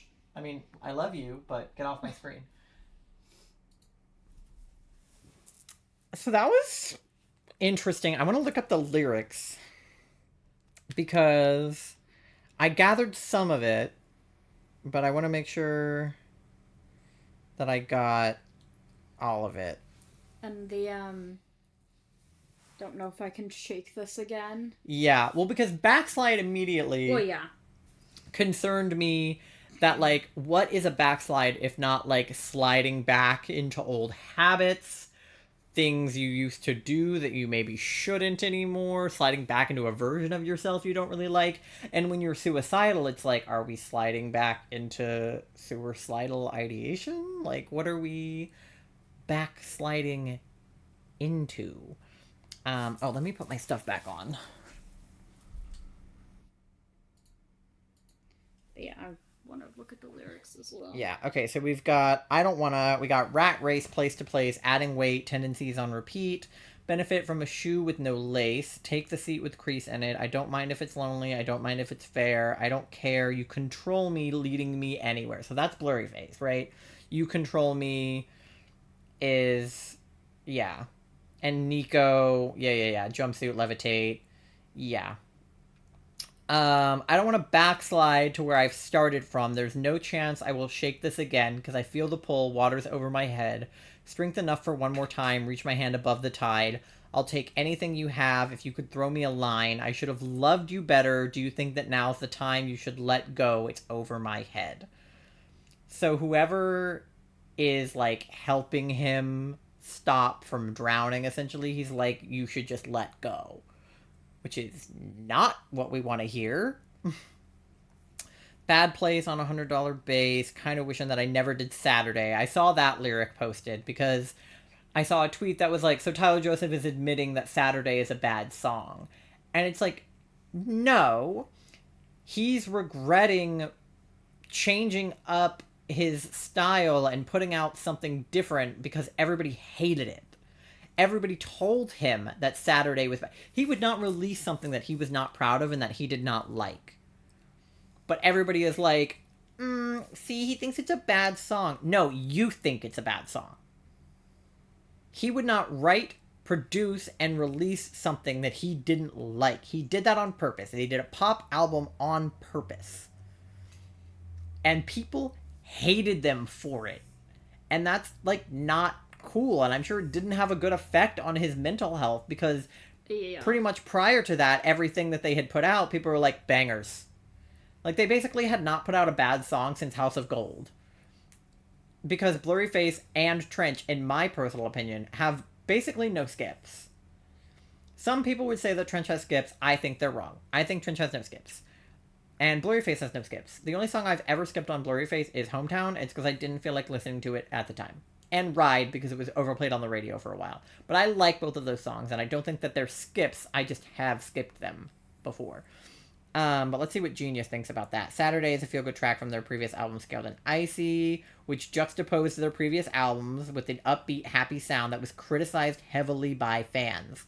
The song was intended to be a pop hit, It hit the charts and peaked at number 25 on the Billboard's U.S. Hot Rock and Alternative Songs. When asked about the change, he said it was intended to be an escape from the things happening during the COVID-19 pandemic. So they wrote a pop album to make themselves feel better during one of the worst times our generation has ever experienced. And people were like, bad, we hate it. So anyway, is that a stain you should change? Are you doing good? Did you solve all your problems? Thanks for asking in a way, but I accidentally uncovered a new one yesterday. So fucking real. Every time you solve one problem, another one pops up. Oh, my hat. Here's a little crooked. My hat's a little crooked. I fixed it. Thanks for fixing it. So, he's real as fuck for that. What happened to what I brushed under the rug? I used to be the champion of a world you can't see, and now I'm drowning in logistics. Yikes. Yeah, he's referencing Bandito. I created this world to feel some control. Sure. Yeah, concerning the metaphor of drowning. And then, yeah, what happens to the things I repressed, hid under the rug, and what are the consequences? Yeah, because unfortunately, burying your emotions doesn't make them go away. If you move the rug, then they're still there. No. And then back to I don't want to backslide, the chorus. And then I don't mind if it's lonely. It's over my head. I don't mind if it's fair. You should let go. I don't care. You control me. It's over my head, leading me anywhere. Yeah, so people are saying the bishops grabbing onto Clancy's mind. Yeah, because Clancy controlling the Keons through the horns. Dima. This is all Lori. It's crazy because all of it is lore. It's all lore. But all of it also has extreme... I mean, it's all connected. It's a metaphor all for his mental health. Right, like if you think that this song is from Clancy's perspective, which within the context of the lore it obviously is. But the lore exists. But it's also just Tyler Joseph. The lore writing from his exists heart. because of Tyler Joseph's mental health. Yeah, like this is saying that Clancy is further lamenting the fact that he's backsliding. The whole world that he created is... He's negative toward the situation, metaphor. saying that he should have loved his savior better, because in the context of the lore, Josh is Clancy's savior. So, in this sense, he's telling Josh to let go. Which is like... Ugh. And I've then gotten just, I don't want to chills backslide. several times while listening and reading Yeah, this. because the very first unfinished lyric before the song like officially starts is just I don't wanna in the intro, and then at the end it's I don't want to backslide. So next semester is like I'm gonna jump in front of a car and get hit and die, and then backslide is like but I don't want to feel that way. So real though. Oh god. Like, I want to kill myself, but I don't want to feel like I want to kill myself. I can't tell you how many times I've told therapists That you shit don't like want to that. feel the way that you're feeling, Yeah. but you can't help it. Yeah. Look, because it's like a lot of times. I don't it's- want to hurt myself in some fashion. it's like a lot of times it's not rational. And like, because there was a time in my life where I really did just want to die. But like, I've gotten to the point now where I'm like, sometimes I feel that way, but I don't want to die. But my brain is like, you kind of want to die. And I'm like, no, but I don't want to die. I would like to be happy. Exactly. You don't want to feel Yeah. X, Y, or Z. Not that I ever wanted to feel the way that I was feeling, but I think when I was younger and I really was suicidal, it just didn't matter. I was like, I don't care that I feel this Yeah. way. It's not going to matter. There's a difference I deserve between... to feel this way, right? There's a difference between caring that you feel that way and not giving a shit. Yeah. So, And I've been in both places, don't get me wrong. yeah. I mean, Tyler has time and time again given us a window into his psyche and that feeling of, you know, I mean, we've basically gathered that he has either wanted to or tried to kill himself by like hanging himself, jumping in front of a car, Sink. a kitchen sink, which is just another version of hanging yourself, but from a different point of view, right? So it's like, At least. That's all. Yeah. That's just what we know. and that's like what we know, because it's not like he's confirmed it No, 100%. yeah. But like, listen to Kitchen Sink and tell me that that's not what that's about. Look at Look at the look cover at self-titled's cover of art. Self-Titled and tell me that he didn't break the ceiling fan trying to hang and himself then he's from laying it. on the bed after Falling from the sky. Like, and the contents of his brain are like sewage. yeah. That album, anybody who came into just thinking about that cover art gives me chills. Anybody who came into the fandom later than the existence of Self-Titled, which is almost everybody, because I didn't even come into the fandom until, like, I started listening to them during Vessel, but I didn't become a fan until Blurryface. But I went back and listened to Self-Titled, and no fun intended, like any good 21 Pilots fan should. But anybody who has come in recently and has not listened to Self-Titled, oh my fucking god, do it. That album is, like, a deconstruction of his faith, and, like, people are saying, oh my god, he's being so open about his suicidal thoughts on this album. And I'm like, have you heard Self-Titled and Regional at Best? Because it sounds like you haven't. Because people don't know about Regional at Best when they come into the fandom now. They don't know that Kitchen Sink exists. And I'm like, you are missing out on so much right now. Like, this man has never been, like, you know, they're like, oh, he's never been so open about his suicidal thoughts. And I'm like, look at the album cover and come back to me. Yeah, you don't even have to listen. Just look at Because most of Self-Titled isn't about him wanting to kill himself, though it is, but a lot of it is about his relationship with religion and how it's kind of hard to believe in a god and, like, follow a god when all this shit is happening, and, like, you know, it's hard to believe in something you can't see, and, like, you know, really a deconstruction of his faith. And he's still a religious man as far as I know, and everything like that, but he definitely has questioned his faith, which I relate to so much, because, like, I was raised Christian, and, you know, by the time I was in middle school, I was questioning everything that I was being taught, and then by the time that I realized I was queer... We switched earbuds at some point. Oh. By the time I realized that I was queer, I was like, why would I follow a god that doesn't believe that I deserve to love? And then I deconstructed it more, and I was like, no, because I don't think that that's what the Bible says, and I don't believe that... Oh yeah, I guess I could have put the Spotify back on. Organized religion just sucks. Well, because I don't believe that God believes that gay people shouldn't exist, because... It's a lot of the institutions that... Oh, that's why we were so dark, because this had gone dark. I was like, how come it got darker? It's just that we were relying on the TV light before. But, like, I don't believe that God believes that gay people shouldn't exist, because I also believe that God created everybody. So why would he create us as gay if he didn't mean to? Like... I think God, if God exists, was... Or if Jesus exists, he was a little fruity. Jesus was definitely either arrow ace or a little bit fruity, and God probably doesn't use he him pronouns. But that is a thought for another time. But yeah, I think we're probably gonna go because we've been live for like 3 hours. But hello there. Hello there. Hello. Oh, it's John. Hi, John. How's it going? Welcome in, buddy. I hope you're having a good Saturday. If you're new here, my name is Ty. I'm a variety streamer. My pronouns are they, them. We were just playing Suika, the game with the fruit. Hey. Bonk. Yep, you're welcome. Thank you for the bonk, Charlie. I don't remember what was texted before. Oh, my family group chat had a couple of messages. My dad said Careless Whisper is 40 years old. That is all.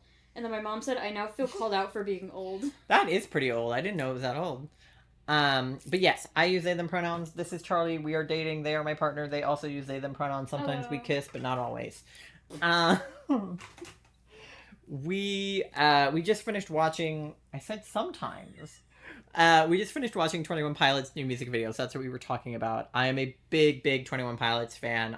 They're probably like my favorite band of all time. So we were watching their new music video, but we were playing Suika before that. Sometimes, Charlie. Exactly. Charlie also has a channel. Let me see. I think I have a link command for you. But yeah, we're not streaming too much in these current times because we're moving apartments right now. So Charlie is on a hiatus at the moment, but I will link them anyway because you should follow them regardless. I'll go live again more regularly again at some point. Yeah, I mean, once we're done with hiatus and we're moved into the new place, should be fine. But yeah. So here's what my stream schedule looks like for the week. I'm going to be live Tuesday and Thursday, probably evening for both, probably like 7 p.m. ish Eastern time. And then I go on hiatus until we finish moving, and that'll probably be like end of May. I'll be back in June because I'm going to do the Pride shiny hunts in Pokemon Scarlet Violet. But yeah, so I'll be playing Pokemon Legends Arceus on Tuesday and on Thursday. Also apparently join the Discord says my bot. So do that too, I guess. Discord's fun. We might, while we're on hiatus, do like a movie night or something in the Discord, something I can pull together without having my computer. Like I could do something on my laptop, or we could do like a community like Scribblio night or something. So join the Discord because that might be where I hang out most during the hiatus, since I won't be able to stream because my computer will be in a box. But yeah, Tuesday, Thursday we're gonna be doing Pokemon Legends Arceus. We'll just be doing story because I just started it, so I don't know what the fuck is going on. But that's what we'll be doing. Although I do eventually want to learn how to shiny hunt in that game. And then Show them Mandy. yes, our cat. You can't really see her, but she's right here. She's kind of behind the coffee link, but she's being cute, and that's all you need to know about that. I can put it on the Mandy cam. Hold on. I just thought that they should see Mandy. There she is. Look at her. Are you a precious little girl, Mandy? She is. I knocked over my thing. But yeah, there she is. Just a little girl. Excuse me. Yes. Exactly. Yeah, and if you're subscribed, I have a little Mandy emote too. She's my lurk emote because she likes to lurk in cardboard boxes in the hallway. Oh, my legs. I forgot I'm down here. Okay, hold on. But yeah, she's up. Stretch. She's up. But yeah, she likes to sit in cardboard boxes and such. She loves Gatorade boxes. That's so true. But yeah, we're probably gonna go because it's almost 11 p.m. and we have some packing to finish up. But thank you guys so much for coming. John for hanging out. Charlie for hanging out. Who else was here earlier? Ava for hanging out. I will see you guys Tuesday and Thursday, and then I will miss you on the hiatus, but we'll be back as soon as we're moved. We just gotta take all of the stuff that's in our current house and then move it to a different house, which is difficult for some reason. So, yeah. Anything to add, Charles? Hi. All right, well, let me find somebody to raid. Charlie, keep them entertained while I do that. Okay. I'll also send... Yeah, throw the raid messages in there. Yeah. There they are. There they are. Yeah, so the first one is for anybody to use. The second one is for followers only. And then the last one is for subscribers only. I mean, you can use the follower one if you're subscribed, but only subscribers can use the last one, and etc. You guys get it. Okay, let's see. There's people live. Oh, they could see Mandy if you move the microphone. Oh. There she is. Okay, yeah, I think I know who I'm gonna raid, because Nora is live, and Nora is the one doing the Pride thing I just talked about, so we're gonna raid Nora. Oh, and I'll send your socials. Yeah, do that. The Discord already sent me the socials. So we're gonna raid Nora. They're a very cool person. They're the one who hosts the Pokemon Pride event that I was talking about. she's a very cool person, and she does lots of cool things. So give her some love, and we will see you guys Tuesday for PLA. And I think that is all of the things that I was going to say. So yes, enjoy Nora's stream, and I will see you next time. Okay, bye. Bye.